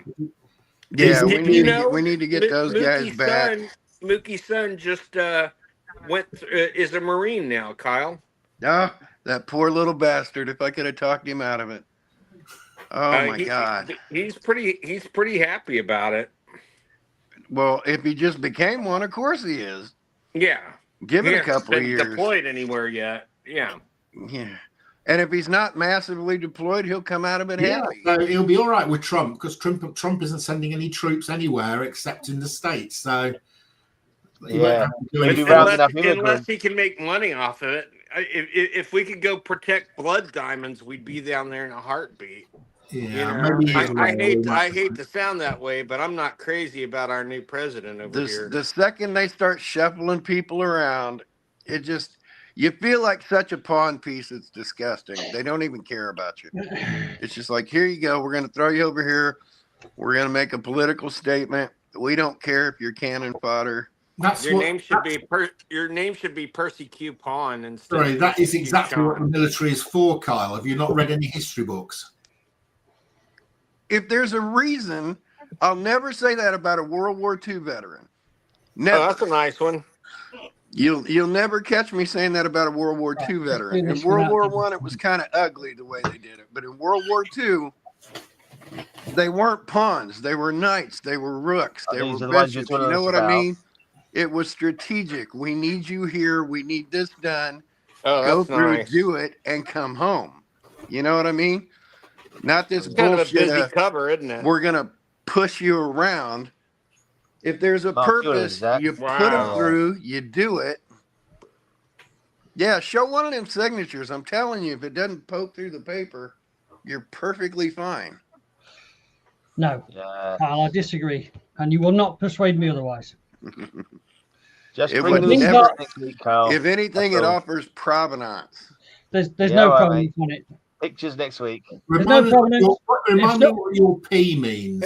Here's Provence, not provenance. What P? Yeah.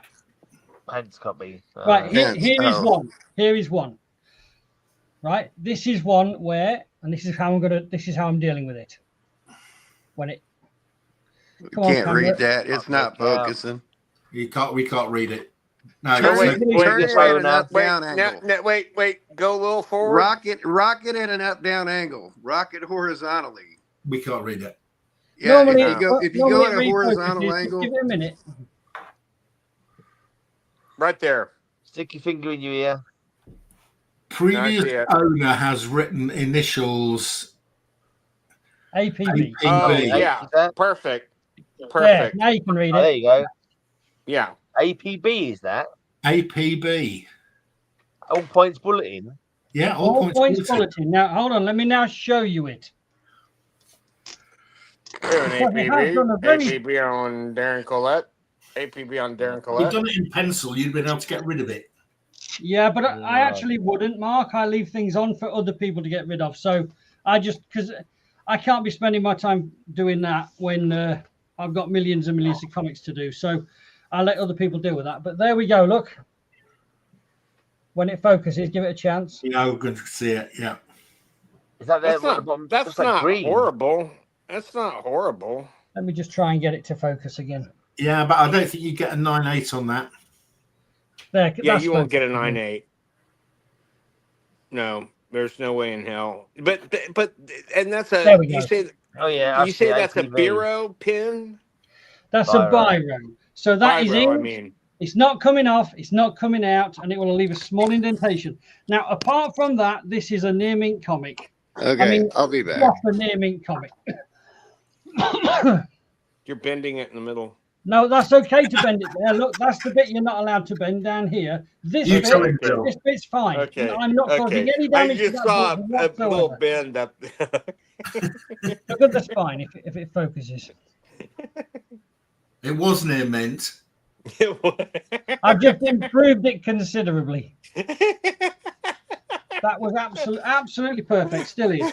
But so that book I'm calling very fine because of the APB.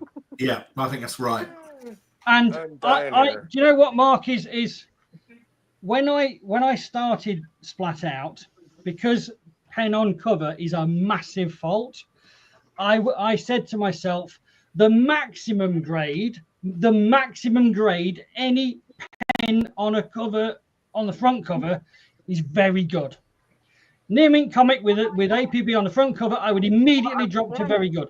But I think I was probably too harsh, and I've now relaxed a little bit on that. Yeah, I think one grade is fair.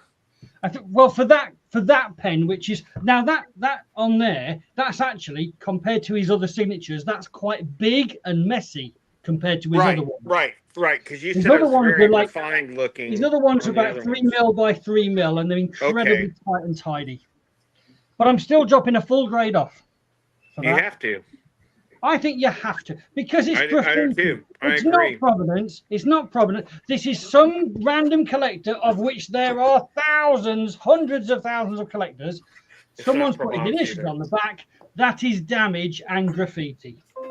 If it was Freddie Mercury putting his initials on the back, that's different. But this is just a random guy. Yeah. Can you still hear me? Now, yeah. Open it up. We smelled you, but we didn't. Just open up the picture I just sent you. What do you say? Just open up the picture I just sent on Messenger. Oh, Jesus. Not your private parts again. It took me that long to pull that up. I'm telling you. This has writing on the front fucking cover. Yeah, but Carl, are you going to show a 1976 Marvel, or are you going to show something considerably older and rarer? Right, action number 1. Older, rarer, and 9.8. Yes, but that's my whole point, and that's, is that if there's only 3 of them in the world, and at the time that they were printed, it was routine for people to write shit on covers at the printer or wherever, then yes, you can apply a 9.8 maybe. It will not affect it if it's not damaged. It but will not affect it. There's all the the proof you need. Right, but it is damaging it by writing on it, though. It does not apply in 1975 with the Marvel that had 300,000 copies produced. It's not the same set of regulations and rules. Grading it's any provenance comic. If it's not damaging, if it's not poked through. On this comic file, it's not provenance. On this comic, you are hurting yourself, is all I'm telling you. No, I'm not, dude. I'm maintaining a perfect reputation in the customers market. And you have a perfect reputation, I'm telling you. Because 99.9% of people buying a 1975 Marvel will say that pen of initials on the back cover is damage, not acceptable as what it is. Right. Not acceptable. Right. So it doesn't matter. It even doesn't matter, Kyle, if you're right in the terms of the ethics and the morals and so on and precedent. What matters is the opinion of the comic collecting community. 99.9% of them. We need to change the opinion of the comic collecting. You'll never do that. We need to do that. But then there's other stuff like this. Can you guys see that picture though? Yes, I can. Everyone can see it in the chat. See the picture. I'm grading these tight, Mark. So these are, I know you do. You're a very good grader. You are. I've really gone tight on these, tighter than I've ever gone before. Your reputation is impeccable there, and your reputation is absolutely impeccable. I mean, so look at the at least from us. I think you're the tightest. Not your ex-girlfriend. You're the tightest grading retailer in the UK. I think you grade as tight as my comic shop, who are the best graders in the US. I know one person who grades tighter than me, and I respect him incredibly. That guy's not it. He's an absolute god when it comes to tight grading. Whether he goes too far or not is a possibility. Well, that's fine, but he hasn't done his business any harm, has it? No, that's right. That's right. It actually enhances your product, I think. Well, I just want people to know. And I really look forward to seeing your personally printed labels too. I can't wait to get the shipment from you. When people get that out of the bag, I do not want them to be surprised by anything that's nasty. So anything on the front cover is visible on the photo on the shop. So I don't. By the way, I do not hide faults underneath my rifle. So if there's a fault, it will be visible, and the label will go on a place where it's not faulty. But basically, as far as we know, I'm kidding. Now there are probably one or two comics where I didn't have these standards 10 years ago, and they might still be there. So there's areas of the shop I've still got to regrade some of the stuff. Right. My only Darren, can I give a slight criticism? Of course you may. So as a buyer of your comics, I love those stickers, but I hate them that they're covering up the front cover. You mean these ones? Or yes. These ones? No, the big white ones. Yeah. So I personally would prefer it if that was on the back. And I would too, but there's a problem, and let me tell you the reason, and then you'll understand why I do it. You want to see in the photo of the shop. Gray's there straight away. I knew immediately why you did it. It's all about process and speed of processing, because if I was to put them on the back, I'd have to take a second photograph or write it, type it. Now, my shop, the old shop I used to have, was better at handling multiple photographs, but my new shop is shit at handling multiple photos. It would take 3 times as long for me to process everything if I did that. So it's balance, isn't it? It's like pluses and minuses. So for speed of processing, I've gone for this. Can I make a suggestion that may add a few cents to your cost, but I think would be much better and make them happier? Put those on with painter's tape. Again, Kyle, it's about cost, speed, and how it looks. I just imagine. I don't know how much the painter's tape would be. I just peel them off anyway. I use painter's tape now exclusively. Just a minute, Kyle, do you mean put these on with painter's tape? No. Not the white ones. The white ones on with put the white ones on with a strip of painter's tape. Why would I put painter's tape on them? They're already gummy on the back. Oh, so you have a gummy already on there. I was just going to say, if it's blocking it up, if you put it on painter's tape, those are stickers. That's what we use at the store. This is a sticker that you put on anything.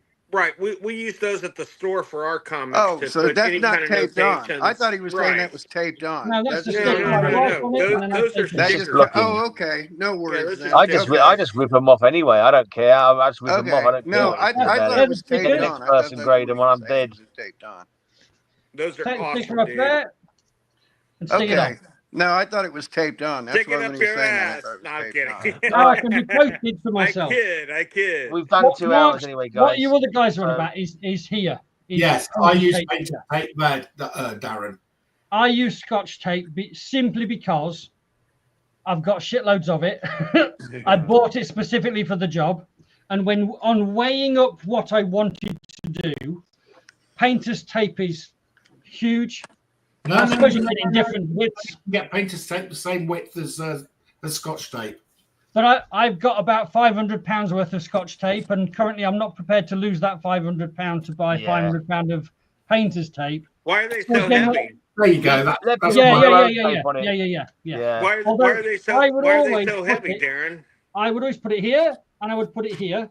Yeah. What with £500 worth of tape downstairs, I'm not prepared to throw that £500 away for £500 painter's tape. When I actually prefer the Scotch tape myself, anyway. What I do agree, as though, well. that I do agree it's slightly more dangerous for the comic. If I use Scotch tape, I only have a tiny little bit going over the end of the flap, so like literally a tiny little, which holds the flap down without having too much to grab on the comic. You can reseal and seal the bag easily, which you can't do with Scotch tape. You know, so if I want to show somebody that comic, I can go do that. You're gonna have to retape it, and it's gonna look sloppy. You're gonna pull it out. So for a collector, that's much better. When I have used my entire stock of Scotch, then I'll make the decision about whether to stay with Scotch or whether to go with painters. But I appreciate the advice. Good advice. night, everybody. It was fun. Love you guys.